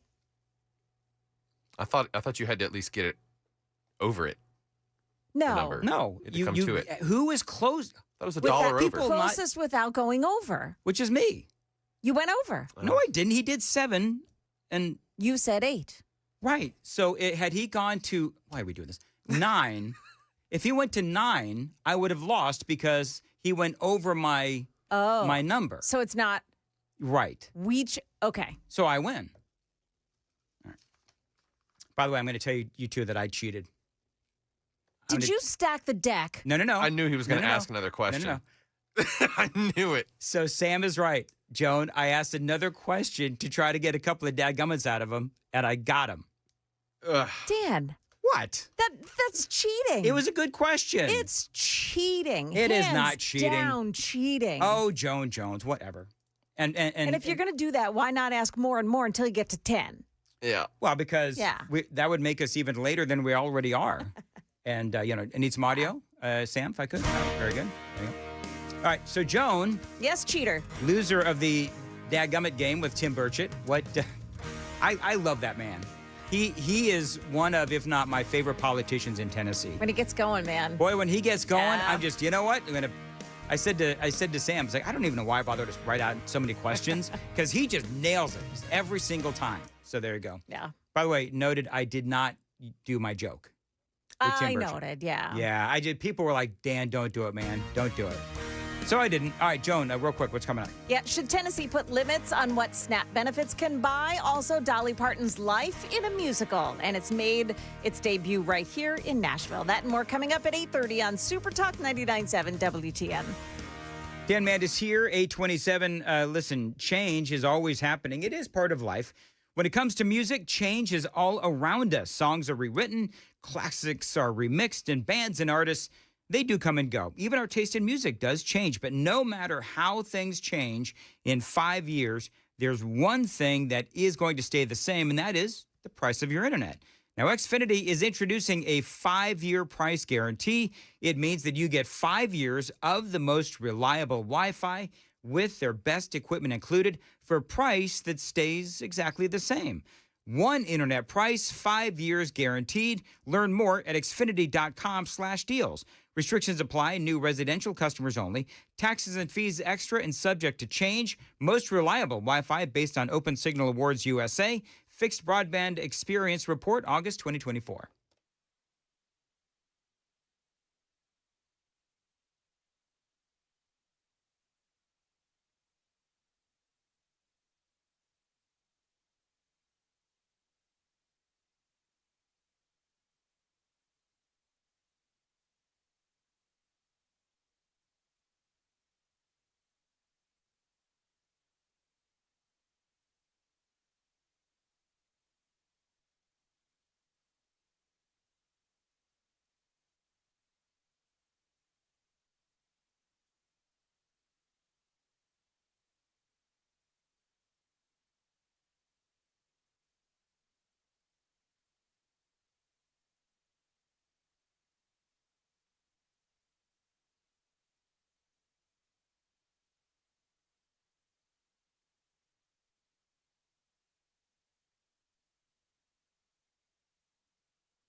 Good morning. It's 8:32, and I'm Joan Jones with your top stories. More states are putting limits on what SNAP benefits can be used for, and now Governor Bill Lee is hoping to do the same. Here's Channel 4's Danielle Ledbetter. Federal waivers to let SNAP recipients buy items like hot rotisserie chicken from the grocery store, but it would take away sugary drinks like soda and heavily processed foods. And those foods would be classified as anything that lists sugar, corn syrup, or high fructose corn syrup as one of the first two ingredients. And the goal, says the governor, is to improve health outcomes and to reduce chronic conditions like diabetes. We know the identity of the man who was struck and killed on Shelbyville Highway on Friday. Police are saying it was 86-year-old Jerry Smotherman, who lived along that road and had gone to help a driver who was stranded in the median. He was killed afterward, crossing Highway 231 on his way back to his house. That's when another car hit and killed him. Neighbors say it's dangerous in that area and with no sidewalks and no safe way to cross the busy 4-lane road. Dolly Parton has a new musical about her life. It's called Dolly, the true original musical. It premiered here in Nashville before it heads out nationwide next year. Dolly tells Channel 4 there was no question where it would start. It means everything to me because why not? I mean, it's like I'm going to tell my story. I mean, I can take it to New York, but to tell a country girl's story about country music and just about my life. I've lived here since 1964 and spent years coming in and out trying to make it. But it's just important because it's home. And if you can do anything for home, people know that much about me. I thought, well, this would be a wonderful place to start the show. Now, the show runs through the end of August at Belmont University's Fisher Center for the Performing Arts. Market numbers brought to you by Beacon Capital Management, online at beaconcm.com. And stocks have started out mixed. The Dow Jones Industrials are up 46, but the NASDAQ down 50. S&P is down 2. That's the latest news. Traffic and weather next. I'm Joan Jones, WTN News. Thank you, Joan. 8:34. Dan Mandis here for Stoltz Co., a great Tennessee company. They do continue to grow and expand. You know that they do build pole barns at Stoltz Co., and these pole barns, they can serve as a garage, an event space, an equestrian building. No matter what you need, Stoltz Co. can build it. And right now, with Stoltz Co., they are offering storm shelters as well to keep you and your family safe. I would say this is indeed a great Tennessee company. Your new pole barn from Stoltz Co., it can be used for anything.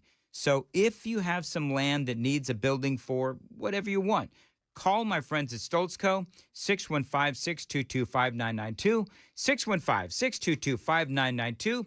You can also find them on Instagram and Facebook as well to see examples of their incredible work around Middle Tennessee. Find them online, STOLTZCO, stoltzco.com.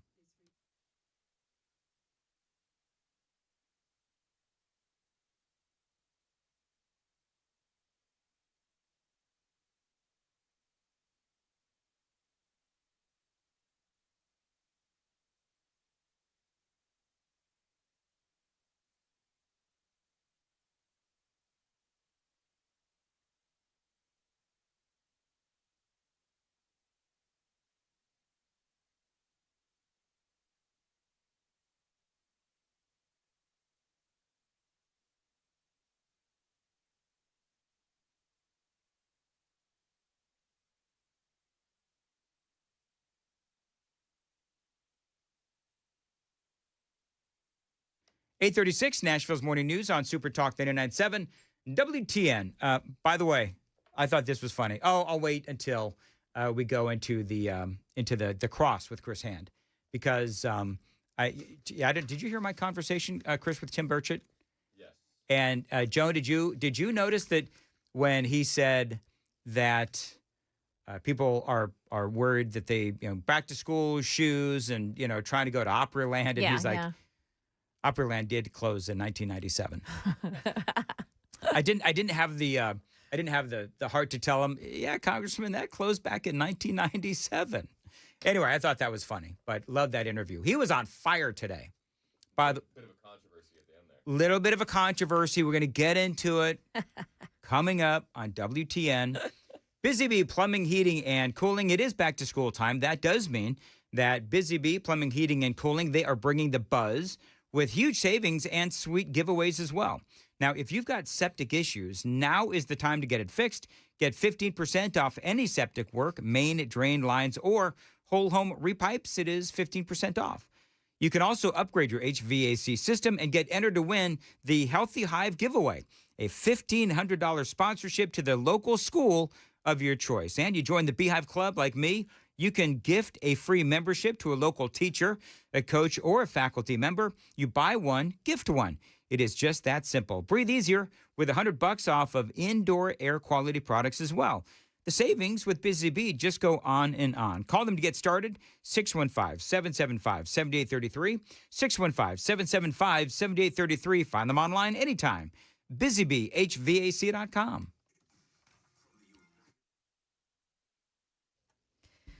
Gotta watch it out at the airport. 40 westbound at the airport, 216A. That's a crash, and 3 right lanes are blocked off by it. You've got a crash in Talbot's Corner, 2 East Trinity Lane at Oakwood Avenue and in Heron Walk.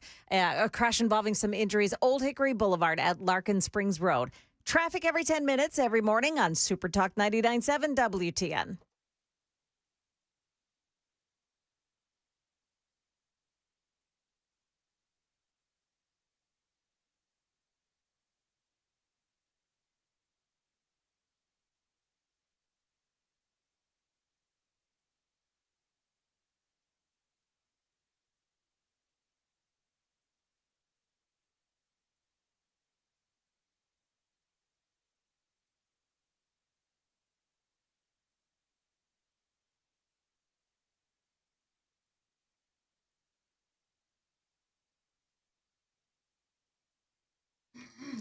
$8:39, Nashville's Morning News on Super Talk 99.7 WTN. Do you know, of the 4 of us, I'd be willing to bet that only one of us ever went to Opryland in Nashville. And I'd bet you that's Sam. Sam, did you ever go to Opryland being a native Nashvilleian? I was a baby, but my parents did take me through the threshold, yes. They did take you through the threshold. Yes. Okay, very good. I was like 8 months old, and Hang then it on. closed. I was there. You were? A long, long time ago. This was in the 1980s. Yes. Yeah.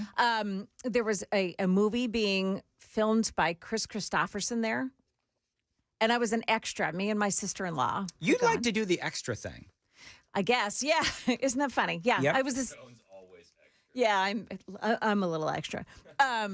Oh so, my God, get that on a hotkey. That was so clean. Joan Jones, I'm a little extra. That was awesome. You are, Joan. You're extra. Yeah. Extra awesome, Joan. So yeah, I was there. But it was for You know the they're doing filming that of a whole movie. Nashville 911 thing here. Is it 911? Nashville 911? Yeah. Oh, they are. They They're had Kane struggling to Brown get at extras. Ascend. That's what I heard. I heard that they were like short like 1,000 people. This was last week. Oh wow. Yeah. Okay. Well, how do you want to go out there, Joan, and you can be like an extra? That'd be fun for you, wouldn't it? Well, I don't know if would they love could to meet go my out and be an demands. extra. Should I go out and be an extra? I feel like they would yell at you a lot. They probably would. Like you're staring at the main character, sir. Stop. What is this Joe Rogan stunt double doing? Picture like a Talladega Nights. Like I don't really know what to do with my hands. Oh my gosh. Yes. All right, so apparently And you wanted me to just keep my hands in my pockets? All right, moving on. yeah, there you go. So apparently there's a bit of a controversy over the Yes, sir. the dadgummit game that we played during the Tim Burchett interview. The DGG. So the game was, guess how, it's very simple. Guess how many times Tim Burchett will say dadgum in an interview. But I was under the impression the rules were very simple too. That you guys were operating under Price is Right, which is closest without going over. Correct. Yeah. And I somehow screwed that up. You still claimed victory. And I still claimed victory. I know, right? Well, I thought that, yeah, I completely shanked it. I don't know. I didn't watch Price is Right. What level of dadgummit did we reach? We reached 7. 7. Okay. And I was at 8. I said 10. She said 10. So that means So you both went over. Correct. We lost. So cue the sad trombone. Womp, womp, womp, womp. And- yeah, Sam won. Sam won the dadgummit game. Congratulations, Sam. And you know who threw me under the bus? Big darn deal. The people on the super text line and the YouTube In chat. such a big way, too. You're going to get some more hate mail on this, I'm sure. Yeah. Oh, you know what? Yeah, if you want to be featured on the next version of Dan Mandis Hate Mail, just go ahead and send them on in now. So many people are reaching out to me like, Dan's called the FBI, right? I'm like, I don't think so. No, I have not called the FBI on the crazy email people. I did have a lot of people reach out and said, are you sure that you shouldn't call law enforcement on these people? I let quite a few people know that you stay strapped. I stay strapped, do I? Yeah. Well, you know what? Man's got to do what a man's got to do. Especially if you're trying to get to a WNBA game. Did you see what's going on in the WNBA? I mean, there's a manhunt in New York. Is there? There's a manhunt. You know what they need to do? They need to go to Amazon and just see who has ordered a whole bunch of like multicolored dildos. Okay. That's what they need to do. So I was looking, the NBA teams are installing nets now. Nets? Netting. Every team has to install the netting. So I'm looking. Wait, hold on. What do you mean netting? How do they do that over a basketball court? You know how like they do it in baseball to protect foul balls? Yeah. They're doing in the WNBA to protect foul balls. No. What? Jeez. No, I missed up the reference for the dildos. Yes. So I want to make sure that everybody understands this. When a foul ball in baseball goes screaming into the stands, you could actually kill someone. Are those foul balls? Sure. Are they screaming onto the court and possibly going to hurt one of these girls on the court? Obviously not. This is so silly. You could absolutely lose an eye to one of those things. Could you? 100%. Okay. Get some Patrick Mahomes level accuracy with it, yeah. So I'm doing my prep last night, and of course the WNBA comes up. And Oh, hey, somebody says we can't hear Chris. Is he going to the? Yeah. Oh, you can't hear me? It's too bad because I've said very funny things. You know what? That's unfortunate. Was he not going to the stream? Yeah, someone turned it off. That's Come on on, me. man. So I'm Do doing. you know what's funny, Chris? It's like flying a plane. When you get up behind the board, you always check your levers and your instruments. switches. You got to do it. Sam, it's like flying a plane. Is that 2 strikes or 3 on Sam? I think we're up to like 5. Are we up to like 5 now? We're Yeah, well but you know over we've got to legal take one limits. away because I told him that he lost to the dag-gum scale contest and he actually won. So we're going to take one of those strikes away. What is this, DEI math? Well, he's still new. We're going with kid pitch rules. So there's 5 strikes. You're allowed to have 5 strikes. So, but I remember when you and I ran audio consoles. You come in and you just make sure everything's in the proper thing. I never messed it up when I was Whenever running the somebody board for says, you. "Oh, somebody took it out of program 3," That's actually the right program. is it? Yeah. Well, Sam, you always need to check your switches and your levers before you sit down and we start the radio broadcast. Well, Dan, you should always know the rules of the game that you're playing. Oh, you got well done. Man, you got well Wow. done by the new You know, guy. that was good. I'm going to let that go. So I'm doing my show prep last night. Yes. And I'm looking up the WNBA, seeing what the latest is, because I saw the manhunt was happening in New York. You'll notice Chris always goes back to the dildos. I do. I do. So here's the funniest part. Yes. I find the story about the WNBA, and I click on it, and the first comment I saw is my dad. Oh. It's my dad. Your dad? So CNN's reporting on it, right? And I was like, oh gosh, Dad, what are you doing? So my dad's just out there on Twitter dropping bombs just for no reason. He's got like 6 followers. Your dad. And he's just dropping bombs. And so they said they're installing all these nets, and my dad said, ironically, the dildos cost more than the tickets. And I said that to my wife. Dad. I start laughing, and my wife goes, so she goes, does he know? And so I was like, well, I'm sure he just figured. I'm like, but then I did a fact check. Because I wanted to see if he was right. I figured he was. So the Hustler Hollywood store in Nashville, I didn't walk in. I just Googled it. Okay. The phallic object, Sure. lime green, matches all the requirements and measurements. Well, you would call the green. I would call that The Incredible Hulk. I would call that the ET. The Jolly Green Giant. The ET. What was the ET? What was ET's name? Was it ET? I think it was just ET. All right, ET. Extraterrestrial? Yeah, all right. So you call the lime green one ET. You call the purple one Barney. Okay, there you go. We can do this. So I looked it up. Yeah. The cost of a lime green one at Hustler Hollywood store in Nashville, $43. Okay, $43. Looked up the cheapest ticket for the Chicago Sky. $11. No. So you're paying 4 times as much to get that object onto the court than you are for the ticket to get into the building. I don't think my dad fact-checked it. I think he just instinctively knew. Did you know what the actor who played Barney's career was after the show? Is that why you said purple was Barney? No, I don't. He became a tantric sex therapist. I'm not even kidding. Wow. Okay. Interesting. Accurate. Do you know what tantric is? Barney's purple, and that's why the purple reference. Yeah, obviously. Obviously. Yeah, obviously. So anyway, there you go. All right. Do you know what I think we need to do?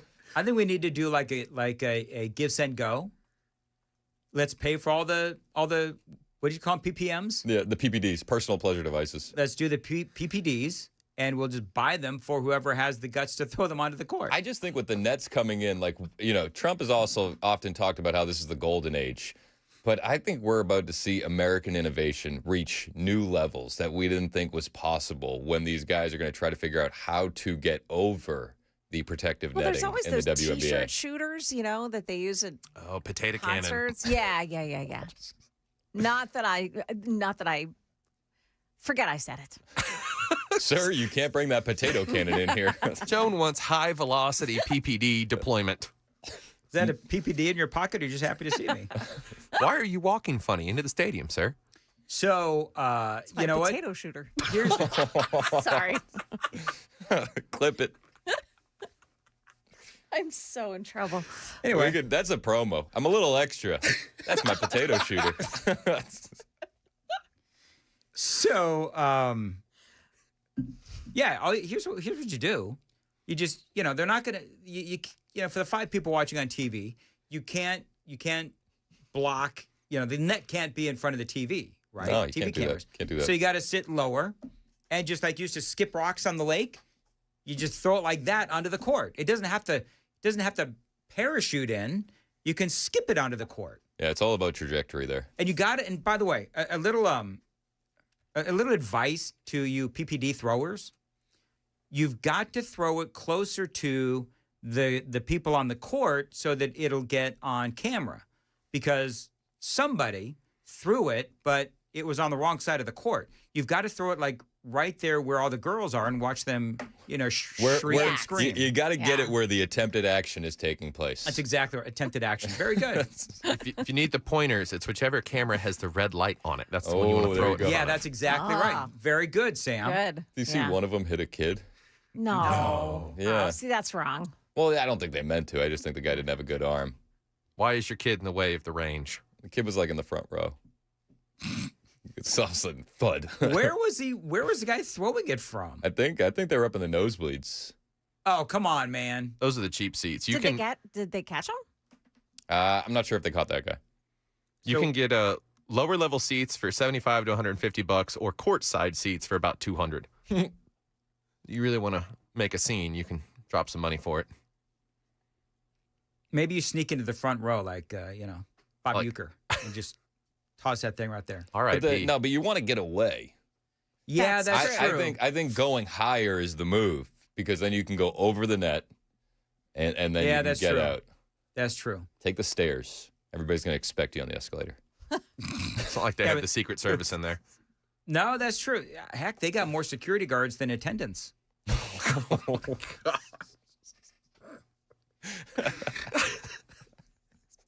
Anyway. You'll see him with shields next week, trying to keep him off the court. It's like riot guards. 8064 says, the guy must throw like a girl. They must. Maybe. Did you see what the White House responded to over the weekend? The Daily Beast put out a story. No. the Daily Beast put out a story, and they accused Donald Trump of being feminine. Being feminine? Being feminine. They said Trump dragged for MAGA claim he is opposite of feminine. What does President Trump have in common with drag queens? A lot, some say. So this article is just a hit piece, and it goes on and on. So stupid. It goes on and on. But here's the best part. They reached out to the White House for comment, and I tweeted this out. You can find it on my account, at Chris And On Air. Yep. But the White House responded to the Daily Beast request for comment with an image of clown shoes alongside the text, "Your shoes, madam." And that was the only response that they had to the Daily Beast for the story. The White House put that out. The White House was reached out to for comment on this story that Donald Trump is feminine. And they sent a picture of clown shoes and then wrote, "Your shoes, madam." That is very funny. And good for the White House. Yeah. Good for the White House. Why waste your time? That's exactly right, Daily Beast. Aren't they? They were forced to pull that thing down about Melania. Yep. Last week. Remember that whole story? Yep. So yes, bunch of clowns. Clown show is what we say. All right, very good. It is 8:53 on Nashville's Morning News. Joan Jones has the news coming up at 9 o'clock. Joan. Yeah, we'll tell you about President Trump's plans to fix violent crime in Washington, D.C. Also, here in Nashville, a weekend of crime is raising some eyebrows. We've got those stories coming up at 9 o'clock on Super Talk 99.7 WTN. Thank you, Joan. And it is 8:54 on Nashville's Morning News on Super Talk 99.7. Dan Mandis here talking about the Glock store. I know. What else is new? Well, I got to tell you, C-cuts. Now, C-cuts are short for compensator cuts. Now, these are little slots cut into the barrel and slide that redirect some of that bullet blast upwards into a V pattern.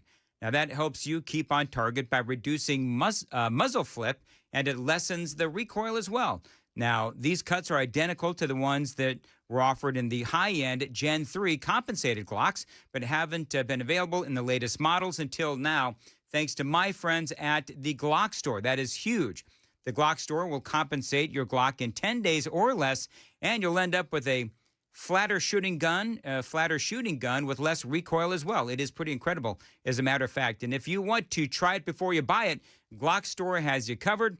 You can just buy a sample bullet pack for $6.99, and you can shoot your choice of a C-cut Glock 17, 19, or 43X. There is a big difference in all the models, but that 43X with the C-cut, it is simply amazing. Check them out. Don't forget to bring your Glock or just the barrel and the slide. You're going to want to start those 10 days sooner than later. The Glock store, you can always find them online, shoot270.com and glockstore.com. Minutes from the airport and worth the drive from anywhere.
Dan Med is here for Clayton Homes. Now, they are in the middle of a big home sales event that is going on right now. You can save up to $5,000 instantly on your home purchase at Clayton Homes Sign and Save sales event. It is going on right now. Now, you can also save up to $2,500 on a single section home or $5,000 on a multi-section home. Right now, Clayton Homes, they are changing the way homes are built. These are affordable homes. They do cost less to live in. You can get a home equipped with Energy Smart features for year-round comfort and a lifetime of savings. Now, Clayton Homes feature luxury, quality, and the style you deserve. Now, don't forget, they do have a great deal going on right now. Clayton Homes, save $5,000 on your next home purchase with Clayton Homes and their Sign and Save sales event. You can also save $2,500 on a single section or $5,000 on a multi-section home. Find them online. It is ClaytonHomeOffers.com. Find them again online, ManufacturedHomeOffers.com. Clayton Homes. Terms and conditions for the Sign and Save sales event, ManufacturedHomeOffers.com. Available only at participating Clayton Homes family of brands retailers through the end of this month, August 31st. Amount of savings may be limited. As for details, may not be available with certain financing. Lender restrictions apply.